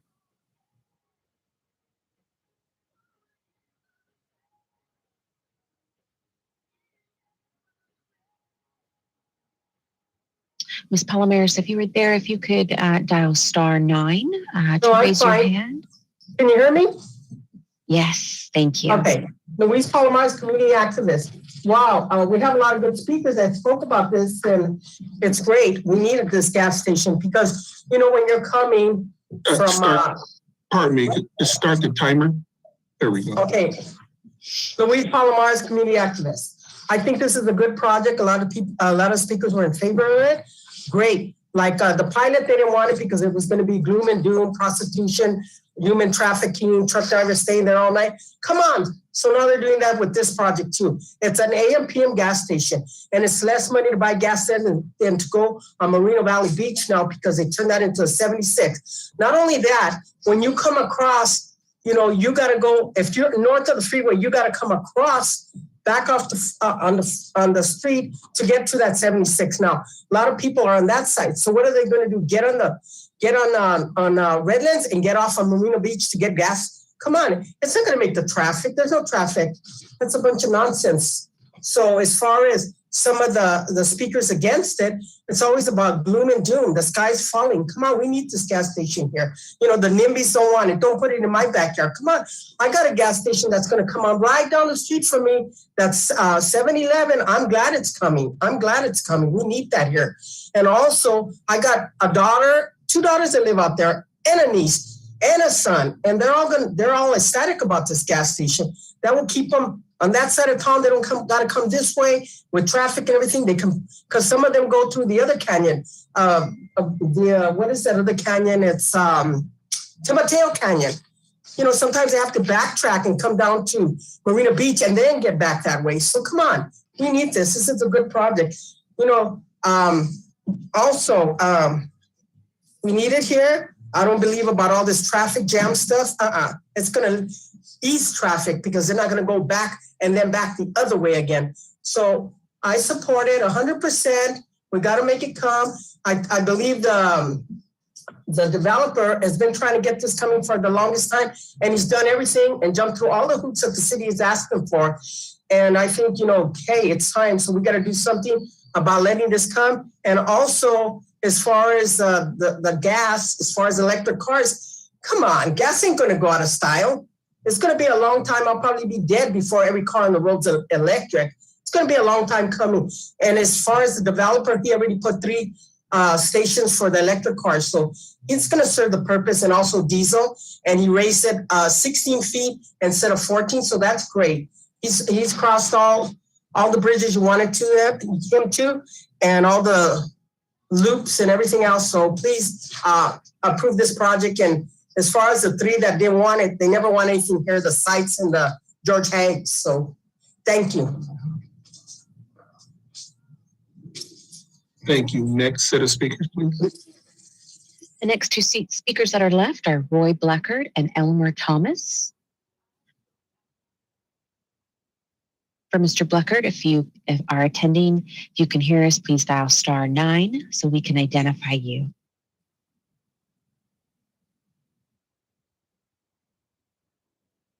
And you can go ahead whenever you're ready.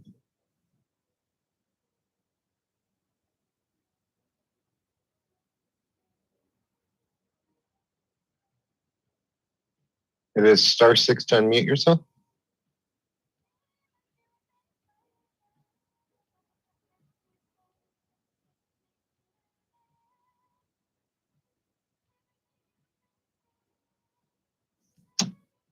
Is he in the queue? He should be able to speak at this time. The phone is unmuted.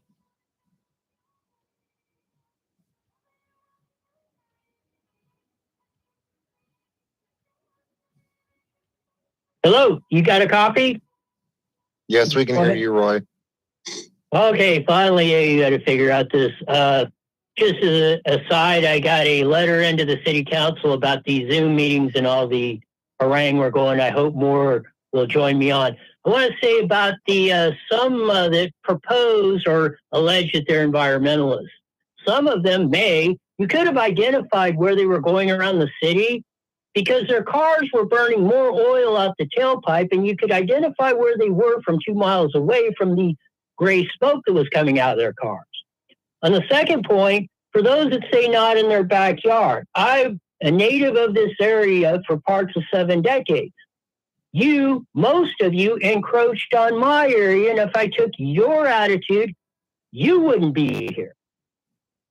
This is a quality project. It looks like a very quality business owner, quality development, great engineers, great planning. It's something that we need in our community. As Ms. Baca said, we need more business revenue so they're not killing us taxpayers to pay for the services we need. It's economics 101. I hope the Planning Commission grants this conditional use permit and passes this project. And I will say for the others to talk about Victoria Gardens, if your community can support Victoria Gardens, business owners and developers will build it because they can make money. Just like I'm sure the business owners and developers did the market research on this and determined that this project will fly, and I'm sure they don't want to lose money. But if you think it's a bad project or it ain't going to fly, they'll lose money on it and it won't be there anyway. So again, there's no reason that I see not to pass this project. It looks great. I hope that we get more business in Moreno Valley because that makes a better community. And just one thing for a couple seconds, if Jeff Bradshaw or something is around in planning, there's a project on Cottonwood between Paris and Kitching, a 10-acre apartment project that was going to come up. If somebody could get a hold of me on that or when it's going to come up, I would sure appreciate it.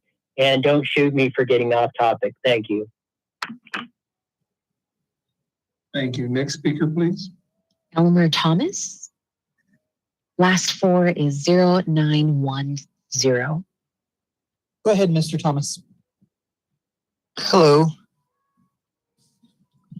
We can hear you. Go ahead. Awesome. I'm calling to support the project.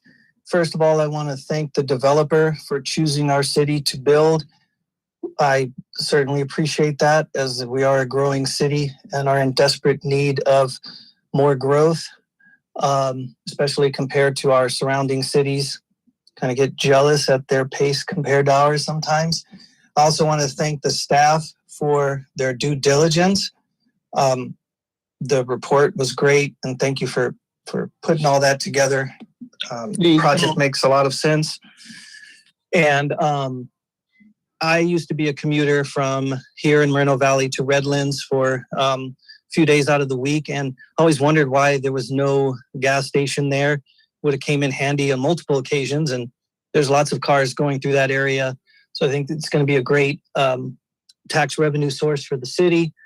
Also, it'll be a source of some jobs, but even more important, it should encourage future investment as we start to show the world that we're ready to grow and we accept these kinds of well thought out projects. It should encourage more developers to want to build in our city.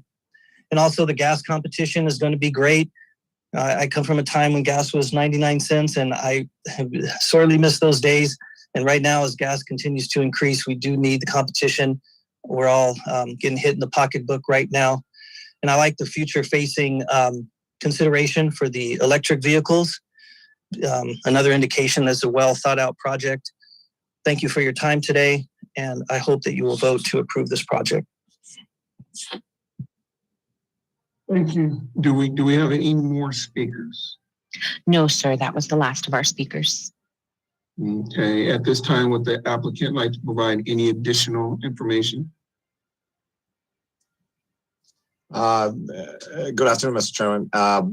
Just a couple of comments as some of the our supporters mentioned a couple of things. As you know, the services on the east end of Moreno Valley, this site would provide those services for the property owners in that side of the town. Also would support the large amount of workforce that's coming in through the Ward Logistics Center. The couple of items that came up in regards to the buffering against residential, we are proposing a screen wall along the south side of the property. The station and the canopy are set back along the north side of the property, so therefore create a big buffer from the southerly, residential properties that were mentioned. In regard to the septic system, again, Mr. Slauson is on here; he can respond. But we've contacted Riverside County Environmental Health. We have no problem with meeting their regulations, requirements, setbacks. There's a number of properties that are on septic. We would love to be on sewer, but right now the only choice we have is septic, and it's an approved system. And Health Department has already indicated that it would support the proposal, and and we expect to get their approval during the construction document process. Again, we thank you for your time. We are here to answer questions. David, I hope I didn't speak out of turn about the septic. If you want to add anything else, if not, thank you. Well, hi, this is Dave Slauson. I could add, yes, we had our geotechnical engineer perform the percolation investigation and design the system.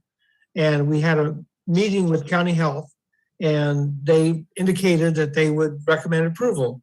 So, and we've accepted that as a condition of approval. So I think it's fine. Thank you. If I may say something, my main concern, this is Chandresh again. I bought this property in 2017, and since then we've been working with the city. We went through extensive traffic study. There was intersection was coming with 3 different options. We had to do study for all 3 options, and been working since last 5 years on this project. And suddenly what I noticed is pilot came last year. And being big company, Warren Buffett supported, immediately they did, faster than what we were doing because they have that capacity. They were in planning commission. And my main concern was, since that project came before us, and that put a lot of pressure, negative, scenario in the neighborhood as well, that, a lot of trucks gonna come, prostitution, all kind of, I heard the, planning commissioner meeting last time. And as a small developer, I'm scared to death because I've been, waiting 5 years, and suddenly a big project comes in, and that's gonna impact our project, which been waiting for, 5 years. Did the traffic study based on, because we started in 2019, so, all those dates were there, but time to time, staff went through, rigorous process and a lot of comments back and forth. I spent tons of money on traffic study. And now I'm feeling that traffic study is going to be a problem because pilot is coming there. That is going to tag this project. And I would like to request planning commissioners that, as a small project, I heard the comments from commissioners on last hearing as well, that if pilot was a gas station, we don't have any problem. But it's bringing truck stop. They're going to be overnight. They're going to be a lot of violation there and all kind of stuff. So being this a small business, clean business, bright and shiny, safe environment, I would like to request to not to impact that pilot is coming, and I will be our project will be impacted because they came first than us. And I, with limited knowledge, I understand that if project was submitted prior to pilot, we had that 5 million square feet of industrial development considered on the traffic. And pilot, it was a commercial project there. We didn't identify was it pilot or something else, but it was considered as a traffic, in future development. Pardon my, accent, but that's what I wanted to express my feeling, and would like to request if consider this project approval. Thank you very much for your comments. Mr. Chairman, my apologies. I think Perry would like to say, our traffic engineer, with just one item she wants to comment on. if you don't mind. Sure. Terry, if you don't mind. Yes, please. Again, with what Chan was saying, we've worked on this study for quite some time. And our application was in 2019. The counts were actually redone in 2019, and the analysis was redone in 2019. It began in 2017. Several people stated about projects that were not included in the study because it's old. However, if you look on table 5 and figure 11, there is 86,000 trips included as cumulative development on the traffic study. It included the Aldi, included commercial development, which is now in the pilot location, included 5 million square feet of logistics for the World Center. It included all of that other cumulative, but this project itself is a local gas station. It's not going to have the truck trips and the traffic that the pilot will. It's to serve the locals. And I think that it's really valuable for the north side of the freeway to have this, and it will help the development and it will help the neighborhood. Thank you. Thank you. Any other applicant comments or additional information? No, sir. Thank you. At this time, we'll move into commissioner deliberations. I see Commissioner Chen, and it looks Commissioner Sims is I think your hand is up. So Commissioner Sims, Chen, go ahead. Yes, thank you. So I want to first thank you, staff, for the report, applicants, and all the citizens who came out and spoke tonight, or not came out, but, hopped on and spoke tonight. Something I heard was a lot of our younger citizens who came on and gave support. And I understand we're moving towards electric vehicles, but right now, our 18 or 16 to 30-year-olds, those really aren't the demographic that can afford these vehicles, right? So they're still going to be dependent on fuel and gasoline. And as our city grows and we bring in more families here on the east side, they're going to bring in more kids and so on and so on. So it's never any cycle. So, I voted no for the pilot project because of that project. I wasn't a believer in it being in the right place. This is a different type of project, and I think this is in the right place. I brought up the security questions because I wanted citizens to hear that they have a plan and they've thought about these things. So it's not just a fly by the seam of their pants type of deal. This is a legit opportunity for our residents to benefit from the tax revenues. They're going to benefit from a gas station being in their local areas. We have nothing over there, right? And so do we put it in now and then we develop, or we develop and build houses, and then we interrupt all those communities with no gas station, or when it comes time to put it in. I think it's the right time. We're growing. Moreno Valley's growing. I think it's in the right place. I think this is a really good project. I'm looking at the sketches. I think they're doing a great job of trying to shield the residents from the light pollution and everything else that comes along with it. And I think it looks really good. So I'm in support of this. It did seem like Chairperson Korzak was trying to chime in. Yes, I was. I don't have a hand to raise. I'm sorry. Okay. Could I speak? Yes, ma'am. Okay. Looking at this, I really believe it's appropriately scaled, and it's a very well-developed project for that neighborhood. It's very, very different than the last project we looked at. So I think we need to look at it differently. And I was impressed by the substantial public comments we received tonight, and they were younger people. You could hear by their voices, at least I could on the phone, and also by the letters that were sent to us by the public. So I'm really in favor of this project. I think it is needed in that neighborhood, and I think it's an appropriate project for that location. So I am going to vote for it. Thank you, ma'am. Commissioner Sims?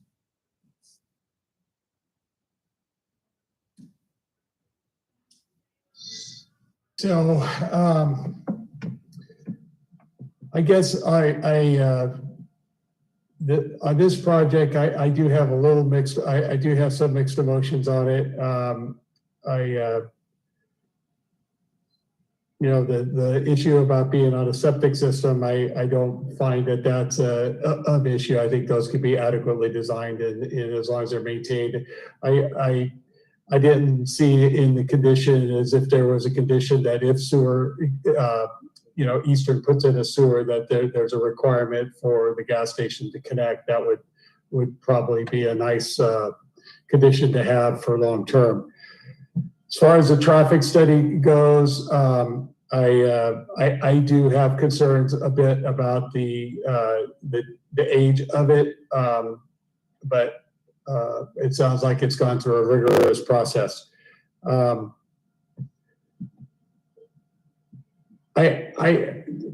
My big thing right now is compatibility, and you know, I know there was there's people that I've been on the commission a long time, and I do have to say the east end of Moreno Valley has done more than its fair share of getting warehouse projects and logistics approved in this end of the city. And it's not here yet, but when it comes, the full wrath of all of those decisions will be upon the full city with the World Logistics Project.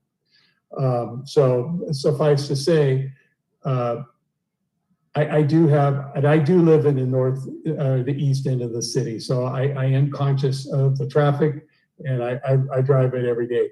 But when I lift myself out, I've been a resident of this city since 1994, not as long as the Bleckerts, but I have been here. I've set roots here. I have family that lives here. I have multiple houses here in this city. And at the end of the day, what has concerned me and what drove me to get on the Planning Commission is to try to help the city move forward to be an inviting place to be. And I would just like to remind the city staff, the people who are listening, and my fellow commissioners, that the city of Moreno Valley is not an inviting city to enter into. If you come in off of the 215 at Alessandro, it is sketchy at best. It is uninviting. It's slummy. You come in on Cactus, you're driving into industrial, you're driving into March Air Reserve Base. You drive in from the south, you're driving into logistics all the way up Paris Boulevard. If you drive in you come in on, the other thing that really drives home is we try to do projects that we say is going to be great for the city. We have a Moreno Valley Mall that took out the Riverside International Raceway, for those that may remember, and we built this monstrosity of a mall. The mall is just a step up from an indoor swap meet now. And what is a shame, and I drive by there and spend probably 20 minutes of traffic every morning and every evening, looking at a 100-foot plus tower with huge billboards that have nothing to say about Moreno Valley Mall. It does not advertise it. You just see big for lease signs on a dilapidated mall. I just remind people, we do these general plans. We put here for this east end of the city, this zone here, right along here for commercial and highway commercial and office. Here we go. We're going to start chopping the tail of the dog off now, a little bit at a time, and now we're going to put a gas station. And we don't have a comprehensive look. Our northeast end of the city is the last potential area where we can make an inviting, welcoming place into our city. I'm not against this project, but I just say we are losing our opportunities to make this into to make it into an inviting city. So anyhow.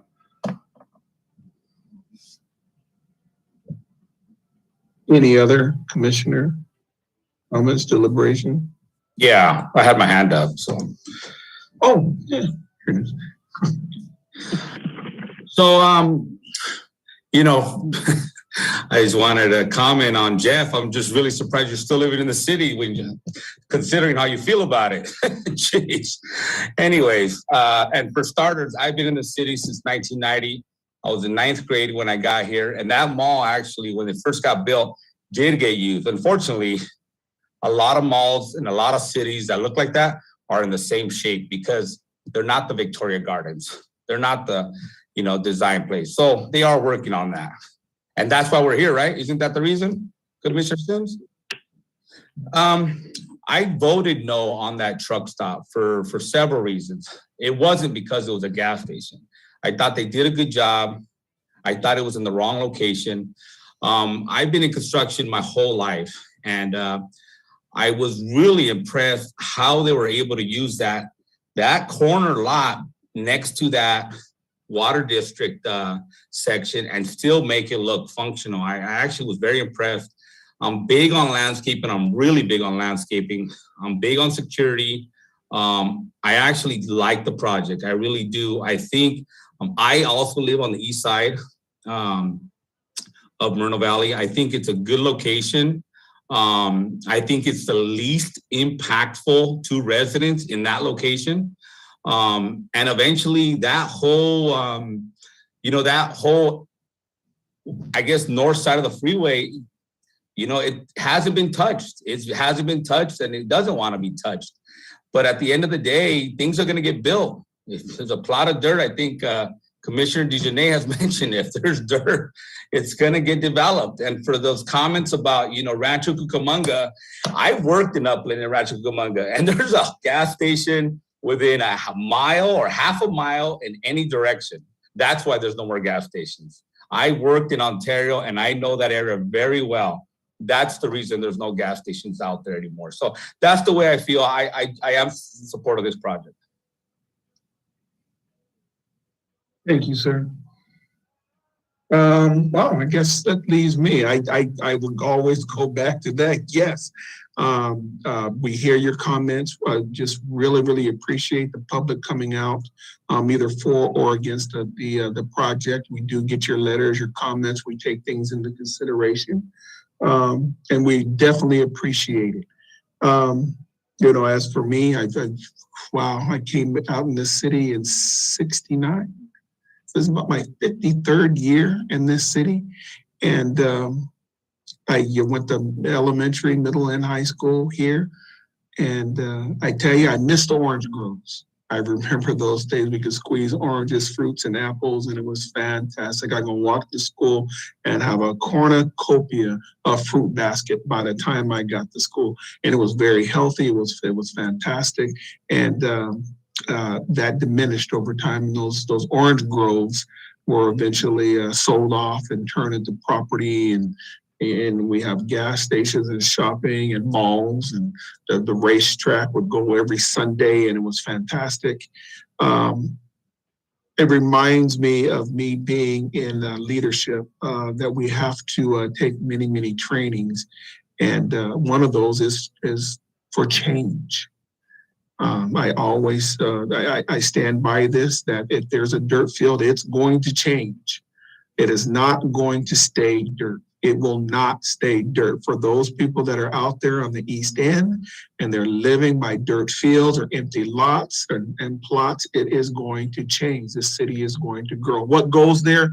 We don't go out and say, hey, come and bring a Golden Arch and put it over, you know, the freeway and say, let's, you know, we don't solicit it. Somebody buys the property and they bring us a plan.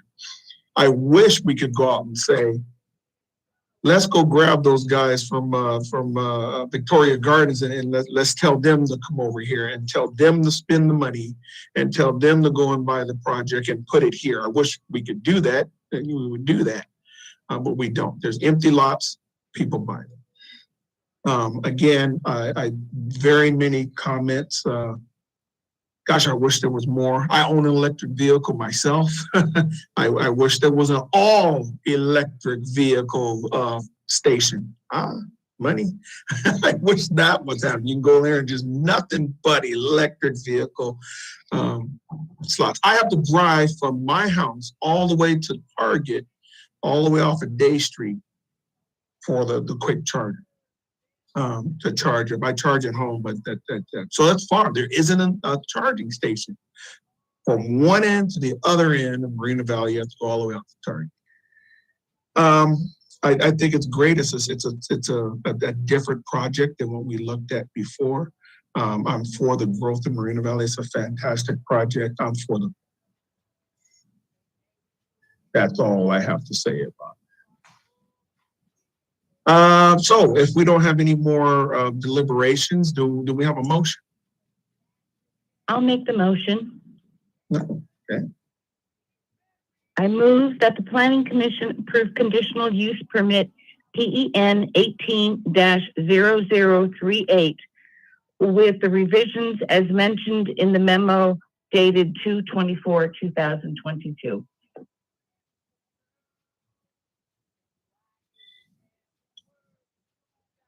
Anyone a second? I second. The motion for Chairperson Korzek and a second by Commissioner Cobian. Can we have a roll call? Commissioner Chen, Yes. Commissioner Cobian, Yes. Commissioner Sims,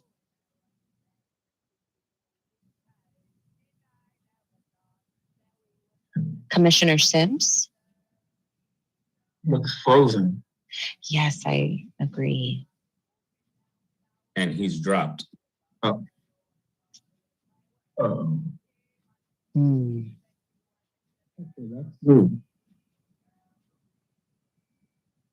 That's new. I think we have to hang on to see if we can get them back, huh? Steve, how do we address, City Attorney Nia, how would we address this?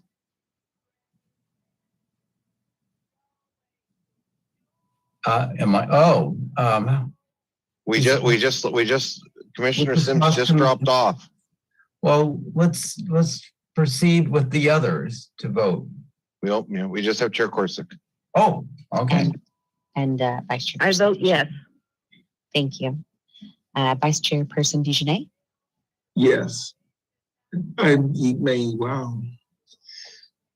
So are we going to give him a moment to get back in? Yeah, or we can do a recess. Yeah, I think it would be prudent at this time. What we could take,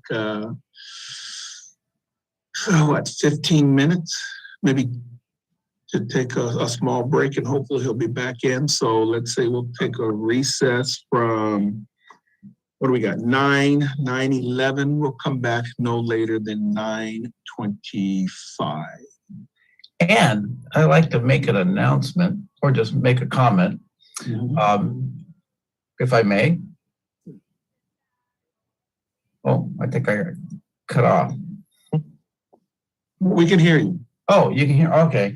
I just wanted for the record to state that nobody ever needs to apologize for their accent here in the city of Moreno Valley. Because if you really think about it, the American version of English are all the accents of the world.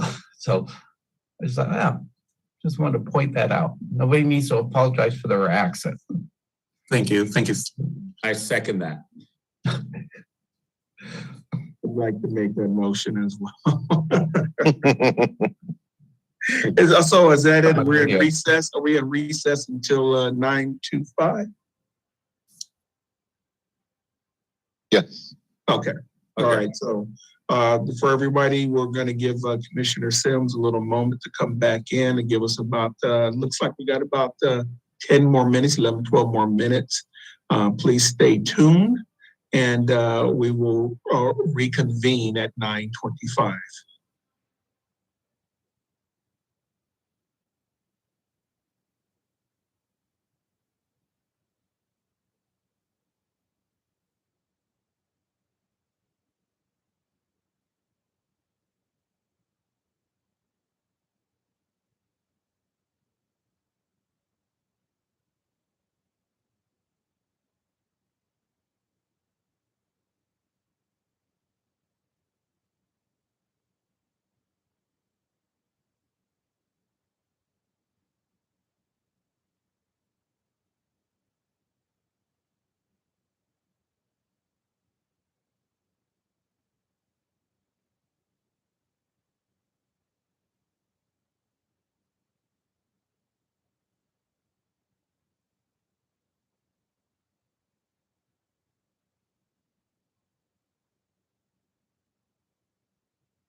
reconvene or with a roll call vote, or do we just? So yes, you'll want to just identify that we're going to reconvene the meeting here at 9:25, and then we will proceed with the roll call vote for Commissioner Sims, as the other commissioners have already stated their vote for the record. Regular Planning Commission of February 24, 2020 at 9:25. Where we left off was we were in our roll call vote for the last project that we had there, which was resolution 2022-12, and everyone else has voted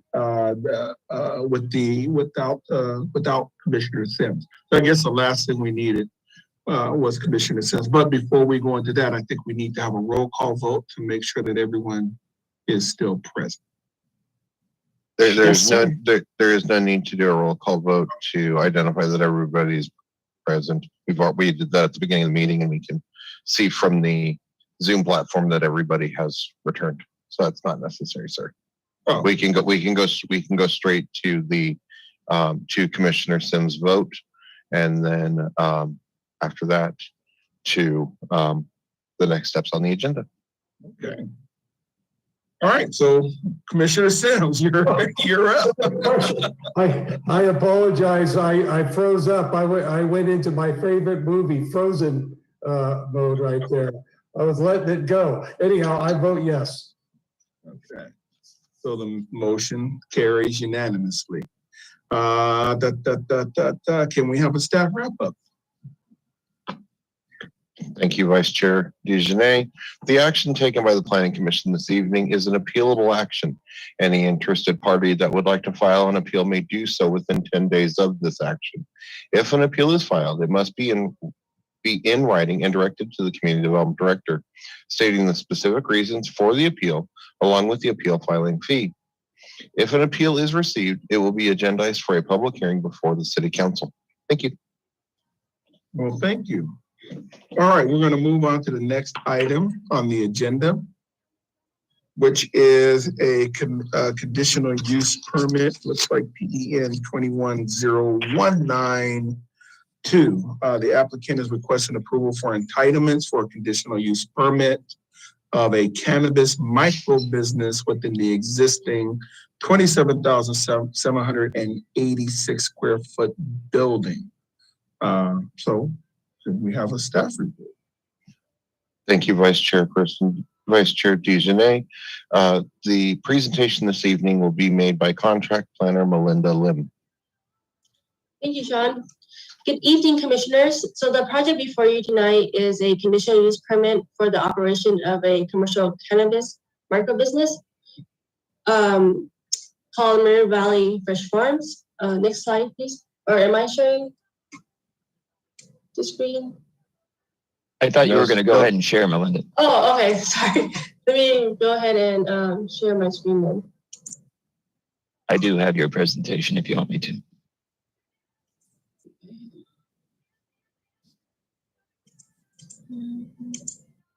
Okay. Are you able to see my screen? Yes. Okay.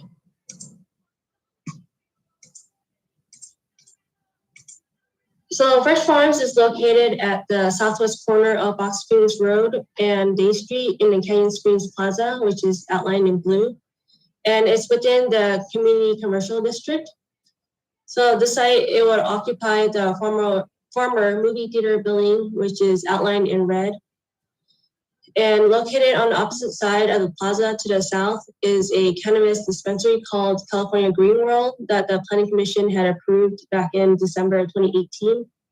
This dispensary is not currently in operation. And surrounding the project site are other various retail, service, and restaurant businesses.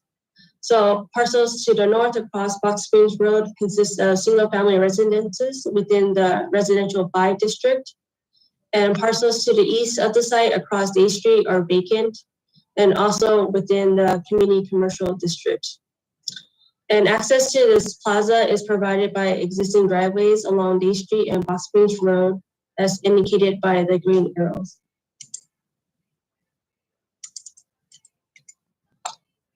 And so the proposed project is required to provide a total of 74 parking spaces, and 3 of those required parking spaces must be for disabled person parking. So in their lease agreement, the applicant is provided with 150 parking spaces, and they have a reciprocal parking agreement for use the disabled parking accessible spaces that are outside their leasing area in order to meet the disabled parking requirements.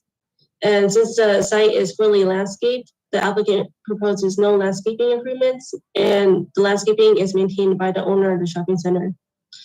The applicant has proposed to modify the trash enclosure area with secured access in order to meet all applicable state and local health regulations.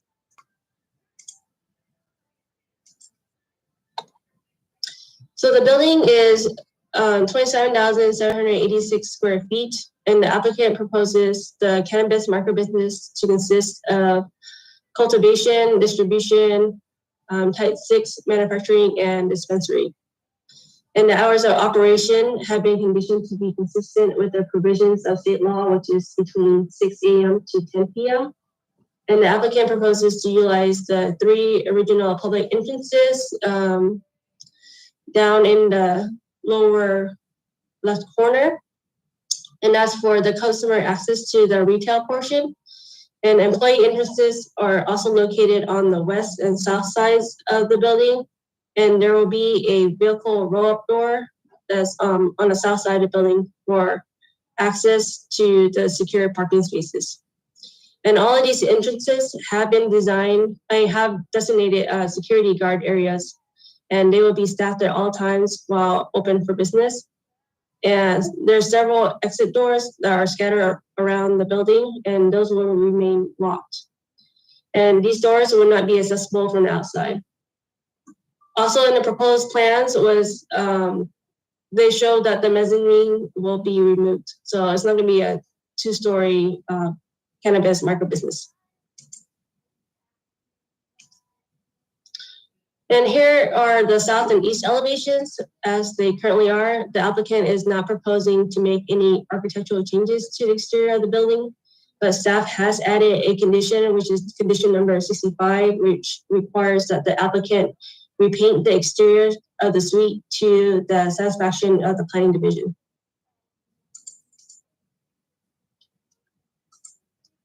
And then here's just the elevations for the north and west side. Oops. Sorry about that.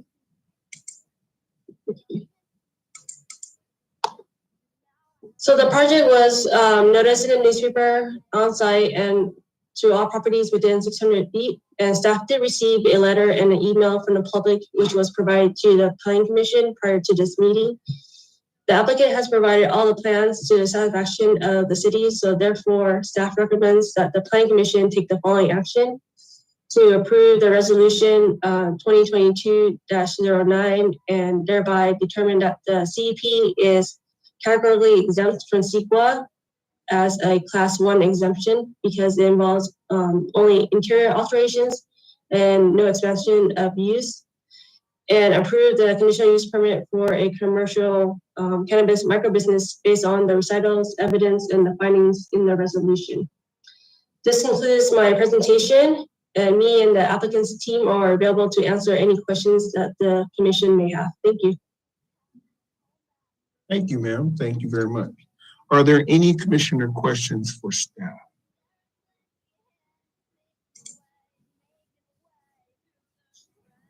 I can't see. There, okay. Commissioner Sims? I just have one. At the beginning of the staff report, there was a mention that the commission did already consider.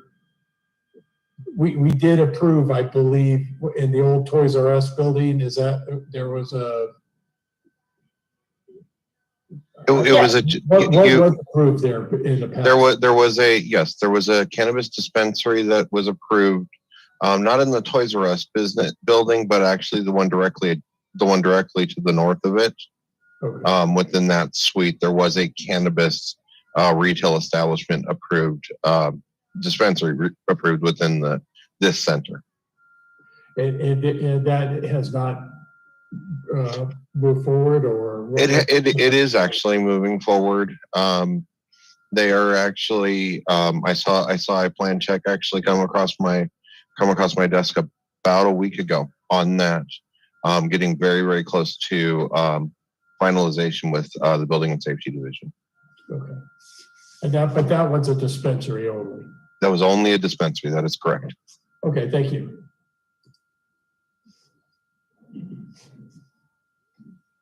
Any other commissioner questions of staff? What kind of, and I don't know if this is a question for the applicant or for staff, the type of filtration system, I mean, how is it, not that I would know the difference between what filtration system is better than others, but I mean, what, can you guys speak on the filtration system? I know there's the comments and the emails I read had a lot of concerns about smell. Yes, good evening. This is Joseph Adefi. I am the attorney for the applicant. So, Joseph, what I'd like to do, if we could, Commissioner Cobian, this is similar to the other question that you got on the previous item.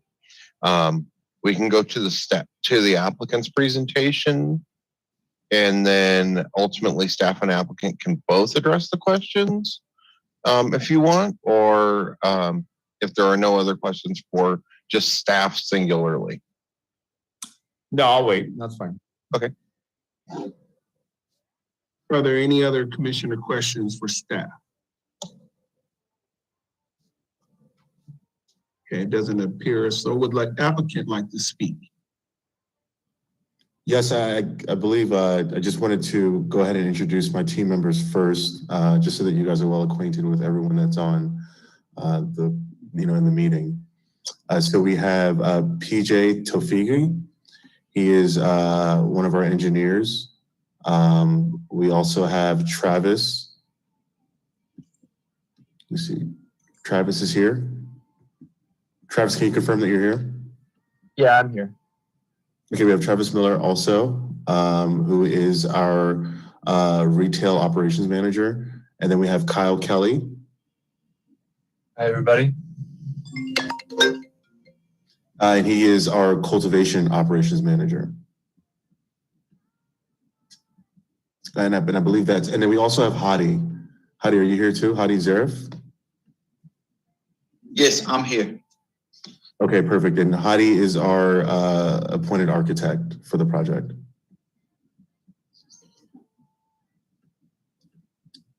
Okay. Okay, so I would like to actually direct then, I would say the question and address that if that's more of the specific concern that you guys have. Well, at this part of the agenda, is just if you'd like to speak and address, give us any enlightenment or further details, and certainly you can address the question that since you've already heard it has been posed. Absolutely, and you can address the question. Okay, so then I think to kind of since I know it's a pretty late night, and I have these guys up pretty late. I'll go ahead and redirect it to Travis to kind of answer the questions about our odor mitigation practices, and PJ can also chime in as well if necessary. All right. Hello, everybody. Thanks for having us on. In terms of odor mitigation, we have many things in place. Generally what it is, it's a carbon filter, right? And it's not just one carbon filter, it's many carbon filters in all of our cultivation rooms, combined with negative pressure, right? So basically, we'll have carbon filters that are filtering the air and that are going to be pushing the air upwards and pulling it into the room. So that way, let's say a door opens, there's no air going outwards, it's only going inwards, right? You combine this with also carbon filters that are called scrubbers that aren't necessarily exhausting anything. They're just filtering the air in the room, as well as negative ion ozone, I think is what it is. And the last piece will be a supplemental piece, which we've kind of added in, which would be similar to, in a medical facility where, it's almost like a sterilization chamber is what I consider it, right? You have two sets of double doors. So that way one set of door closes, right? The air is scrubbed in that room before the exterior door is open to mitigate any, smell or odor being permeated throughout, through the exterior. I'm pretty familiar. So you guys have like an ante room. Now, how many air exchanges? Do you guys do a certain amount of air exchanges? And you guys are using HEPA machines for scrubbing the air, I'm assuming? We'd have to look at the plans, but PJ, if you have any insight, if you could chime in. We don't have a HEPA machine. HEPA machine is for clean rooms. What we do is outside air coming in with the filtration and exhaust it out. Also, we have added scrubbing fans throughout the room. HEPA filter is 99% filtration of the air, but carbon filter do the same thing. Smell, yeah. For smell. And also we can use the technology upcoming. Actually, I use it on 220,000 square feet is the biggest one in Needles. Is like an inferred system that affecting to the smell in the room. Not only we have scrubbing fans and also some exhaust because we're going to create the negative pressure in the rooms through the positive pressure in the corridor adjacent to it. We use that kind of technology in that project also. And how much negative pressure are you guys pulling? 10 to 15%. 10 to 15%? Yes, 10 to 15. 1-5. And you guys are using air pressure differential gauges for that? Yes, we do. Okay. It's called pressure differential sensors. Yep. And it's going to help to CO2 enrichment also. And what another question separate from that, what experience do you guys have prior to this project? 150 projects throughout the LA. Okay. 930 South Alameda, 940 South Alameda. You don't have to let me tell you, Marisol, that's the biggest one in LA, 70,000 square feet. Because we are dealing with the two big guys in LA. One is a Jungle Boys and another one is a Patrick Staff. I am taking care of 10 facilities of Jungle Boys and another 12 facilities, 2 brand new ones, one in Linwood and one in Needles, 220,000 square feet. The other one is 48,000 square feet.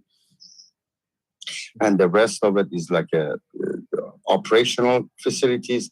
Now they are trying to get the permit. Okay, thank you. Well, it seemed like we kind of melded into the applicant speaking into commissioner questions. So I guess we can say any other commissioners have any questions of the applicant at this point in time.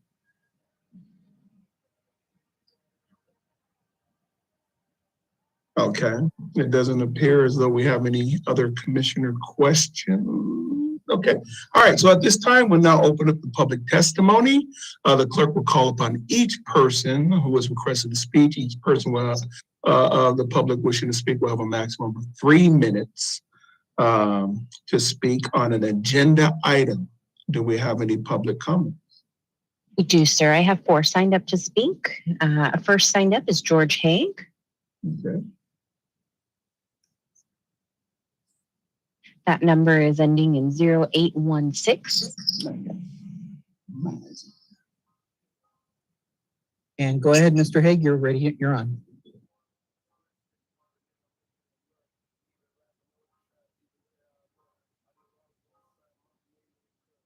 I think he has there he is.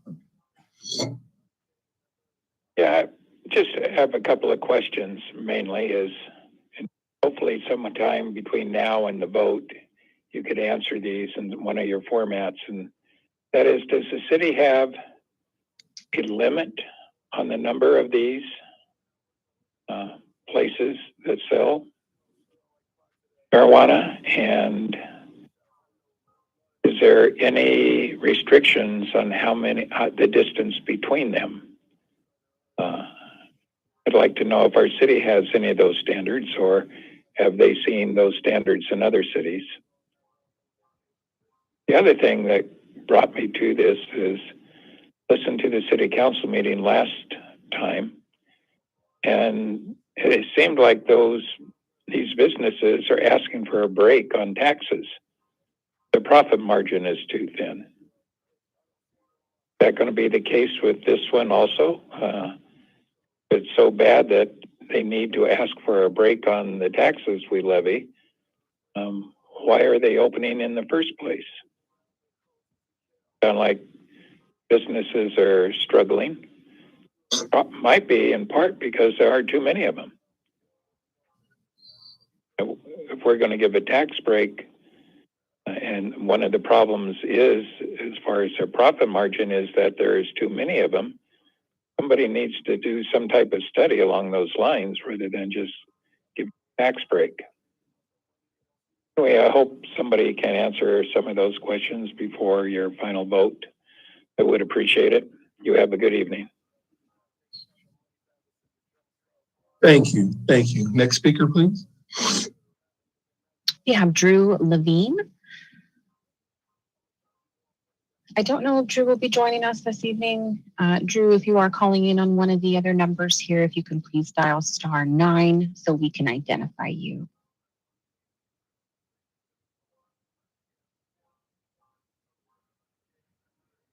All right, I'm going to go ahead and move on to Dustin. Yeah, would you mind placing the previous speaker back into the attendees? Thank you.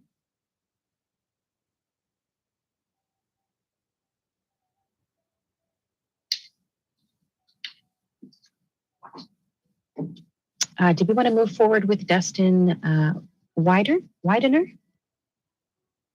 Yeah. So, Vice Chair Dijonay, if they are not available at the time that we call upon them, we do, per our agenda, need to move forward to the next speaker and not actually go back. I thought it was a technical issue or something like that. Yeah. Okay. So we're at Dustin. Yes, sir. He was calling in from a phone number. Last four is 5915. But I don't believe I see that number on here. He is not in the queue. Yes. Which leaves Laura Moharo. Last four is 2589, but I believe she's joining via Zoom. Can y'all hear me? Yes, ma'am. Yes, we can. Hi, good evening, commissioners. My name is Laura Moharo. I'm with Atlas Properties, and I'm here speaking tonight on behalf of Canyon Springs Plaza Limited Partnership. We are the majority owner and the declarant of the Canyon Springs Plaza Shopping Center. Canyon Springs Plaza Limited Partnership is not the owner of this particular building, however, is the declarant under the CC&Rs and is required under the CC&Rs to maintain the parking lot and landscaping at the center. They approved about 43 of them, remember? Yeah. Sorry, someone's talking. Right now, I just want to make sure and of the 43, it's broken down into. There's someone talking. Yeah, Manuel is off. He's open mic right now. Yeah, you got the staff report, yeah. Yeah. The host can mute him. Who's the host? There we go. Can we reset Laura's timer? It looked like she got interrupted there. Thank you. Y'all can hear me still, right? Yes, we can. Do you want me to start over or should I start from where I left off? It looked like they froze the timer, so you could start from where, well, you can go. We're going to give you I'll figure it out. Okay. Right. So Canyon Springs Plaza Limited Partnership is not the owner of this particular building, however, is the declarant under the CC&Rs and is required under the CC&Rs to maintain the parking lot and landscaping in this center. Canyon Springs Plaza Limited Partnership formally objects to the issuance of any permit for a cannabis microbusiness in this center, including cultivation, manufacturing, and distribution of cannabis. This use would be an express violation of the Declaration of Restrictions and Grant of Easements, also known as the CC&Rs, governing the property. The city has already approved another dispensary that is under construction in this center. Commissioners raised concerns tonight about security at the proposed gas station. However, there has been no concerns regarding security here. Our attorney has submitted a letter dated February 23rd, 2022 on our behalf and detailing our objections, of which I do not see as being part of the agenda, nor any others for that matter. But I would like to add that the existing tenants at this center consist of a trampoline park, churches, a cheer academy, gymnastics academy, and the Aurora School of Dance. We understand that zoning of this center is considered community commercial, and therefore a microbusiness is an allowable use under a conditional use permit. However, it needs to be addressed that allowing for a microbusiness to be permitted within an existing shopping center with many child-centered existing businesses is irresponsible. If the planning department issues this permit tonight, Canyon Springs Plaza Limited Partnership will immediately seek a court order enjoining the development of this premises into a microbusiness. We pray tonight that the city of Moreno Valley and the planning department can carefully consider our request and deny this conditional use permit. Thank you for your time. Thank you for your comments. Do we have any other speakers? No, that was our last speaker, sir. Okay, would the applicant like to provide any additional information? Yes, I would. I would actually like to address some concerns revolving around the CCNR. After I've taken careful review of the CCNR myself, I do believe that the letter that was received by the person, I believe that was just speaking on it, Canyon Springs Plaza, the declarant under the CCNR, is inaccurate. The CCNR specifically cited under 3.2 under operation of businesses permits the occupant itself to not permit activity that can hurt the reputation of the the shopping plaza in itself and other occupants, which means that we do have the authority and right to secure the premises as we are required to do under the conditions of the CUP. Furthermore, with regards to the sale of goods, the CCNR also explicitly states that not only is the sale of goods permitted, but also services. So to speak specifically towards distribution, that is a service. Retail, obviously, a dispensary is a retail service, which the cultivation and manufacturing is pursuant to. We have to grow the product that we sell. That's why it's a micro business. It is defined in that manner so that it can encapsulate the entire activity of a singular license of a micro business by definition. Thank you. Okay. Any other information from the applicant? I guess that would be it. If there isn't any other information from the applicant, I guess we'd move into Vice Chair, before we jump into a couple of things, I do want to clarify a couple of things for the commission. And if you wouldn't mind, I'd actually like to address a couple of the questions as well that were raised. Is that okay? It's up to you. I don't have to. It would be helpful before we go into deliberations, I would imagine. Okay. So with regard to the CCNRs are not a document by which the city can enforce any form of land use determination at all. We don't have any authority over CCNRs. Ultimately, that will be a suit between the two entities that they would enter into if there is an issue related to the CCNRs. It's not something that the city can enforce. That we're not able to enforce that. In terms of the micro business, actually, I got a clarification. It would be a civil dispute. With regards to the number of micro businesses within the city, there are a total of 7 licenses that the city, as noted in the staff report, total of 7 licenses available. There are 6 provisional licenses that have actually been issued by the city. And of those 6, the Planning Commission to date has approved 2, and there are 3 inclusive of this one that are pending. There is a remainder of 1 that has not been submitted to the city for review or consideration, although they do have the provisional license. In terms of dispensaries, there are a total of 25 dispensaries that are allowed for provisional permits. In total, there have been 23 conditional use permits submitted. And of those, there are 3 that are pending the commission's review and action, 20 that have been approved. And of those 20, there's only a handful that have actually opened thus far. With regard to separation, there is no separation requirements between cannabis businesses. However, there are other separation requirements, as we've discussed previously, between cannabis businesses and other uses. City staff did review the separation requirements of this business from those other business types and found that this site did meet all adequate separation requirements. The trampoline park, which was identified by one of the speakers, has been closed for some time while the signage is still up. That would have been something that could have been a concern due to separation, but as it is closed and has not been in operation for a period of time, it would not be subject to the setback requirements any longer. That's all. Okay. Commissioner Sims, it looks like you have your hand up. Well, I guess we got to move into deliberations. This isn't a question and answer. Are we still? Questions and answers can still occur at this time, Vice Chair Dejanay. We have not closed the applicants. The public. We have not. Well, we've not closed the public hearing. Okay. Is it okay? Then let me close the public. If there are any others, that's it. Then we close the public hearing, and now we would actually be moving into deliberations. That's the next item on the agenda.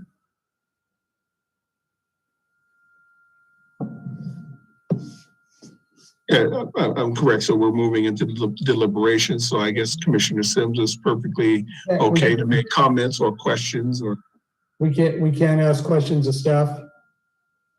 If we move into deliberate, if we close the public hearing and move into deliberation, questions of staff are not available. Are we closed? I'm going to say no, because it looks like you have a question. So in regards to the separation, probably there's a zillion little rules and regulations and whatnot for separation, but the separations from like a school or whatnot, are there separation between a cannabis business and school? Is there any kind of recognition between a public school or a school, like you pay to go to, a cheerlead squad or a private school? A private teaching facility. There's actually a couple of different provisions that are within the municipal code relative to those. But I'd suffice to say, I don't need to know the distances. There are a number of different distances. There are a number of different uses that we identify beyond just schools, such as recreational facilities. That's why I did actually highlight the trampoline park. It could, if it was still in operation, there could be a concern there. I would have to go back and check the measurements, but since this application has come in, it is no longer in operation. The applicant, as well as staff, we did go and look at the site to confirm what uses were within 600 feet. Within 600 feet is the primary number we use. There's a few different dimensions, but we did check those different dimensions to make sure, those different distances to ensure that we did not have any conflicting uses. Okay, and then but in the reverse, so this is a cannabis operation is going into a location, and you're doing an analysis to see as comparison to existing. In this type of situation, we have an existing shopping center where tenants come in and out. Mm-hmm. So if this cannabis operation is approved, is the city prohibiting different tenant uses that would be in conflict for instance, a school, some No. kind of a school or something would. A school may be within 300 feet of a cannabis business or 100 square feet of a cannabis business or right next door, but a cannabis business cannot be. Once the cannabis business is legally established, they're legally established, and if anybody comes in who any other business non-cannabis that violates those distances, that doesn't immediately mean the cannabis business is out. They were illegally established and they met the codes at the time they were approved. And it just so happens there's now a business that would generally have not been acceptable can be within that buffer zone. We don't prohibit businesses, other businesses from being closer. Well, so they get first in time, first in place, and they're good to go. So, all right. So the only other question I have is is there similar type separation requirements between liquor stores and between liquor stores and schools and whatnot relative to cannabis? Because there's a liquor store that's going to be within very close. Liquor stores do not fall into one of the categories. Okay. All right. Thank you. I guess since we're on the question there. Now, when we talk about the trampoline park, and I know that there's certain, like schools or daycares or that sort of thing that can't be within a certain amount of feet based on city code. But a trampoline park, is that because? It's because wouldn't necessitate children. It's just that children use it. The trampoline park did meet one of our definitions under our cannabis ordinance. So it was something that we looked at when it was in operation a couple of years ago when we took the dispensary that's under construction. We did measure based off of that business because it does fall into a category that we need to maintain a separation requirement from. Okay, so then it did fit into one of those categories. He said that was a new one for me because, like, I understand school because that's designated for minors. You know, a daycare designated for minors. But let's say I'm going to put an arcade in. That's not necessarily designated for minors, but children could use it. But let's say, hypothetically speaking, no children use it and all adults use it. Is it because it's a trampoline park, or is it because that we just know that children like it and use it? But it could be something that, well, a bunch of adults go in there and not very many children. Is it because I'm trying to wrap my head around that part? So the trampoline park actually fell into the category because it had an arcade. So the distance specified in this section shall be a horizontal distance measured in a straight line from the property line of said school, daycare center, youth center, or arcade to the closest property line of the lot in which well, in this case, it's dispensary, but the same language. I pulled up the dispensary language, but the same language applies to a micro business as well. I see. Looks like Mr. Quintanilla has his hand up there. Oh, just call me Steve Q. Steve Q. Okay. I think that Commissioner Sims was probably asking about whether or not the distance restrictions apply to private schools, and it does. Yes. Yeah. So just wanted to point that out.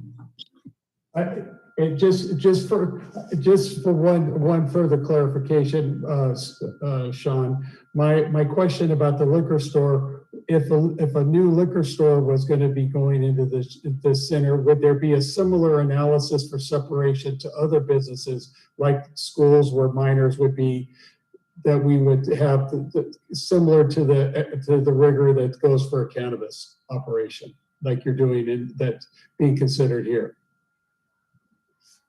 Specifically for a liquor store, no. Okay. But there are but we do have other uses within our code where we do similar things. Smoke shops would be another one. Okay. Commissioner Chen?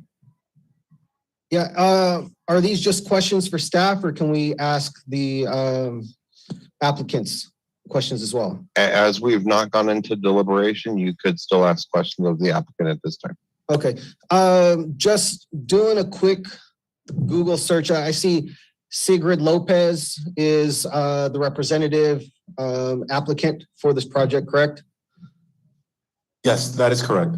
I just want clarification. Is this the same Sigrid Lopez who sued a city councilwoman after a no vote in El Monte?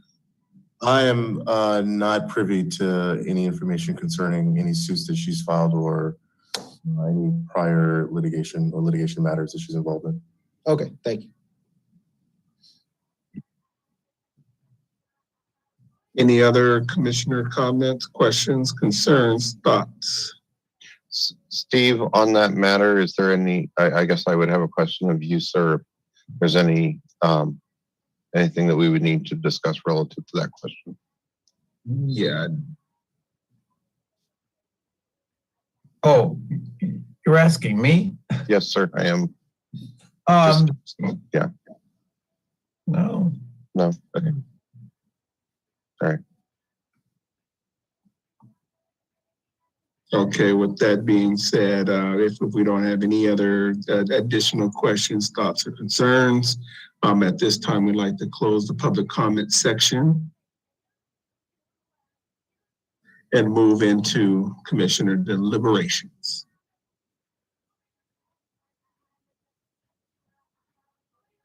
I think we kind of got some things out there, huh? Again, I see Commissioner Sims. We'll go with Commissioner Sims. He's going to ask a question. I think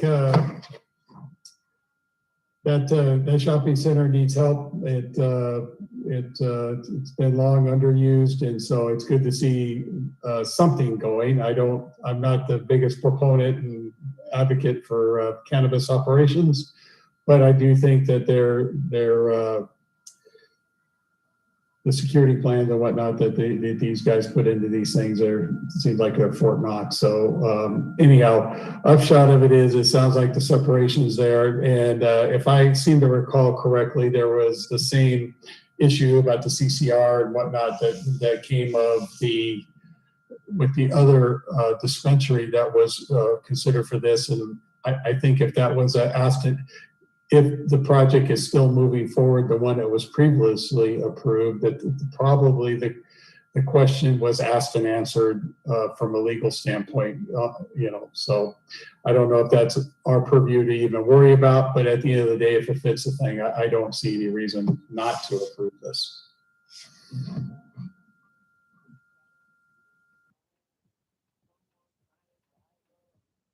Any other commissioner? I'll jump in. I remember when I first moved out here, 14 years old, and still remember that was the first movie theater that I went to in the city of Moreno Valley. And I always liked it. I used to actually go and have a malt or milkshake at the little diner. It was like a little 50s type diner that was there next to that theater. And it kind of saddened me when that theater shut down, and man, that thing's been dead. It's been empty for 20 at least 20 years, a rough guess, maybe more. And I too am glad to see that something's getting built in there. I think I also feel the same way about Commissioner Sims. That wouldn't be my first thing to put in there, but I know these businesses are built very well, and it's not the old stereotype. If this was a big giant liquor store, I tell you the truth, it seems like people don't blink an eye when they want to build a BevMo, but these type of businesses get stereotyped far worse than a BevMo does, and BevMos do far more damage than these businesses do. Trust me, ask any CHP officer. So I like this project. I think it'd do well. I would like to see, and I'm glad to hear they're going to paint the outside of it, that they're going to spruce it up and make it look good. That's one of the things I like to see, and maybe some sort of landscaping or some plants or something out front, but I like this project.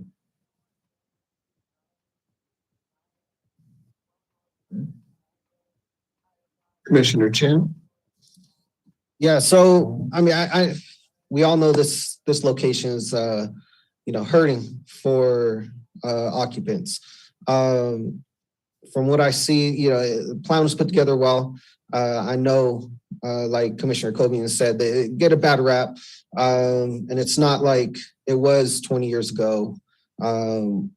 This is a legitimate business. But I would like to see, because there are so many after school activities there and these businesses that do cater to kids, I'd like to see this business maybe limit how much, not signage, but, for a 7-year-old, you shouldn't know that they sell cannabis there, or it's weed. I'd like them to blend in with the buildings a little bit more and not have a big marijuana leaf on the side or something like that. We want to make sure that, we're allowing them to operate, but as a part of the community. And if they can do that, I'd be greatly appreciative. And I'd hope that they know that, they have my support.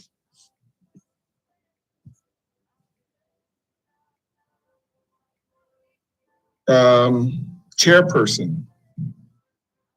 I'm for the project. I think it'll work well there. I don't really have any concerns any more than I've had with any other cannabis operations. We found in the city that the exterior lighting and the security has really helped a lot of areas. So I think it's a good place for this to be. I'll chime in as well. And the name you were looking for, Commissioner Cobian, was Johnny B. Goods. Used to be Johnny B. Goods. Johnny B. Goods. Yeah, been around for a long time. Go there and get me a burger and put the little money in the jukebox right there on your table and run over to the movie theater. Yeah. My bank used to be there. And there was an arcade right next to Johnny B. Goods. I remember that very well. Yeah, and that little shopping center thrived. I wanted to share the same sentiment as Commissioner Chen. I think, and this is maybe for a different conversation, I do feel the city needs to really control. I drive in a lot of different cities, and I think one of the eyesores is a lot of cannabis advertisement. I think that if these businesses want to thrive, they should be able to advertise within their own means. We don't need billboards. We don't need big leaf signs everywhere. I think this is an adult product. We shouldn't see a lot of advertisement. And that's for the city itself. The city should be limiting on the advertisement that goes on. I'm okay with these cannabis business, but the advertisement needs to slow down. And I think I share Commissioner Chen's sentiment. This shopping center, I really feel is like 4 shopping centers. It's got it seems like little dips, and it's literally 4 different shopping centers. I'm glad to hear there's not a trampoline park in that area or the gymnastics right next to that, because I probably would have a little issue with that. But the advertisement is an issue for us, for myself as well. So I just wanted to put that on the record. My understanding, and correct me if I'm wrong, Sean, or even Commissioner Sims or Corzak, my understanding is that there is a city code that they cannot say marijuana or anything right on the building. That is correct. The use of the word marijuana, the displaying of a leaf, and many of the other items that are generally associated with cannabis are identified in our ordinance in restrictive fashion. We also actually restrict the amount of signage that these businesses can have to a greater extent actually than we regulate signage on other commercial businesses. And I believe my other understanding is that the actual product cannot be visible from outside of the building. That is correct. So with that, we do have city ordinances. Can I just ask Sean a question? Yes, ma'am. Sean, I know I've talked about this before. There are a couple of cannabis places where The signage is not permanent on the outside, but they have made banners and hung them. And we never really figured out, I think, was this legal or not? So we have been. But we do have some in Moreno Valley that have banners that were produced that say cannabis on the outside hanging from the buildings. Yes. And I'd like to, we have been, I think that would be a good, let me address that in staff comments. Sure. Okay, Sean, I was going to say before we started opening up the, or trying to approve or go through the process of the legal cannabis businesses, micro businesses, dispensaries, that sort of thing, the city took a real effort and sweeping in and saying we're going to shut down the illegal ones. And we did that. It was great. We went in and said you're not licensed. And we still are. But I have seen that. And Chairperson Korzak exactly right there. Now they're taking the spinners out on the corners. Marijuana, cannabis, and they're spinning them around and they're buying those plastic banners. The ones you can hang up and they're putting those up there. Like, guess if you come around, they can tear it down really quick. So I think within in the scope of as we're going through and making sure the unlicensed, or we need to go back and revisit some of the ones that are breaking their conditions of approval when putting those up as well. But anyway, let Steve and I address that during staff comments. Okay. And I'd also say I think it's in a great place. I loved that plaza when I was young and going to that movie theater, and it broke my heart when that plaza started to go down. And for folks that put the stigma of cannabis or marijuana on these businesses, we have seen that when they put the lighting and the security guard on site and stuff like that, we've seen those businesses actually benefit. You'll never know that that's actually a cannabis business. It's more like a doctor's office in many cases, with the man trap in the front and they can't smoke on the property. They got to pick it up. They got to get out of there, that sort of thing. So it's been that's a benefit. So I'm actually for the project. I want that shopping center to grow back again. I really, really do. Gosh, there used to be a little club over there. It used to be great. It used to be fantastic. So anything that can help us with our Sunnymead Road down the road and the mall and areas that we've had in the city for years and years, that we've seen these plazas just go down and the business is moving out because they're not getting the business.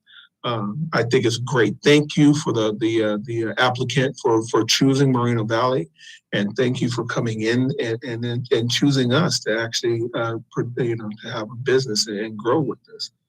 So I'm for the project as well. Any other commissioner deliberation, comments, thoughts, concerns? Okay, with that, do we have a motion?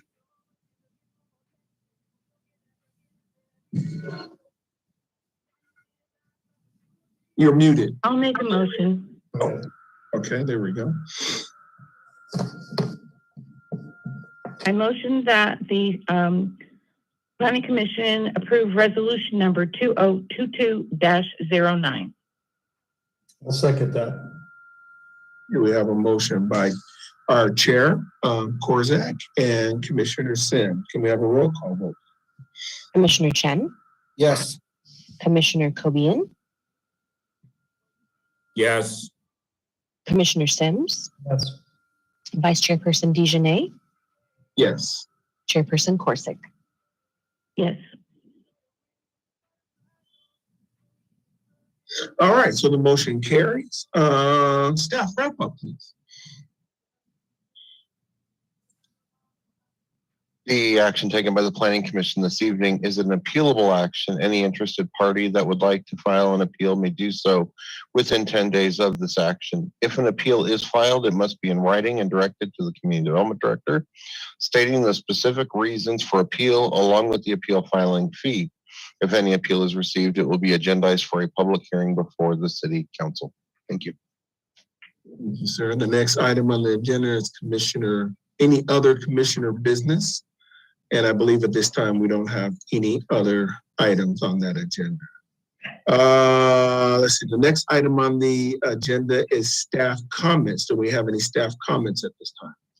So I will very briefly, as to not drag us into discussing items that are not on the agenda, address the question of the cannabis businesses, the signage, and those types of things. And I think Steve also wanted to give a little bit of background on that as well. The city has been actively pursuing cannabis businesses that are operating illegally still in the city. We actually hear pretty regularly from our legal businesses here in town. They inform us when they see an illegal one pop up and make us aware of it. So they are actually policing it as well on their end.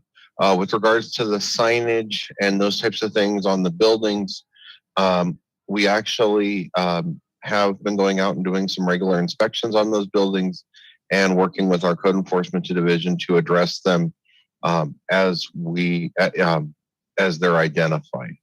So that's really what I had to say. I don't have any other comments for the Planning Commission for this evening. Steve? Oh, I just want to note for the record that the city has been very, very aggressive and proactive with respect to shutting down illegal dispensaries. And we've been receiving great support from the district attorney's office as well. So the message is, you open up an illegal dispensary or any illegal cannabis business in the city of Moreno Valley, we will come after you. And we will pursue all available remedies that are available to us, because we have these other businesses who are coming in who are legal, and they go through the process just like they're expected to. So I just wanted to note that for the record. Thank you. Thank you, sir. Appreciate it. Next on the agenda is Planning Commissioner comments. Do we have any Commissioner comments at this time? I do, if I may have the floor, please. Yes, ma'am. Real brief, we always talk about blight and homelessness in the city. I just want to report that yesterday I went out with a group of volunteers and did the point in time count, which is an annual count of the homeless in the county. And yesterday we did Moreno Valley. We went out at the crack of dawn in the rain with the police department, who kept us very, very safe. And I just want to say, we can look at the blight and we can see all these things. But I ask you next year when this happens, if you have the time to go out and do this. It's a truly, truly humbling experience to be out in the rain and see people that really want to be helped, most of them, lying there in garbage bags and trying to keep themselves from the cold. So hopefully the count will help us get more money for more programs, such as the good program we have here, the Homeless to Work one that we have in the city in conjunction with the Salvation Army. I just wanted to mention that. My 2 cents is that I actually concur with George, Susan, and David in that I would like to see some plan in the work that not only do we have it in person, but we also are able to simulcast that, like maybe a television on the side for people that aren't mobile and they can't get to us, and that they're able to also chime in at the same time, or be able to voice their, as a citizen, and voice at the same time. And so maybe we could have something set up to where if they're there, that's great. It's fantastic because we have some very active members, citizens in our community, but there's also people that can't get there. And when I'd like to see that at the same time, and we just adopt that as or just a regular practice. See a couple of hands up there, Commissioner Chan. Yeah, just real quick. I just wanted to know that, we start off on the east side of Moreno Valley, we ended on the west side. So, it's a lot of people think that, we're growing just on the east side, right? But there's so many places in Moreno Valley that are vacant that we need to grow in. You know, in St. Mead Ranch, we have Lakeshore Village, right? And we need occupants there. So I ask those people in those rural communities, be patient with us. We're growing, but it's not just the rural communities that you know, are going to be bringing in new tenants. You can see right here, right on the west side, somewhere that used to be vibrant, those apartments right there, they're going to be meeting a new you know, neighbor here shortly, right? With this micro business. So it's not just the rural areas that Moreno Valley is growing in. We have plenty of places in the entire city that we need, you know, growth.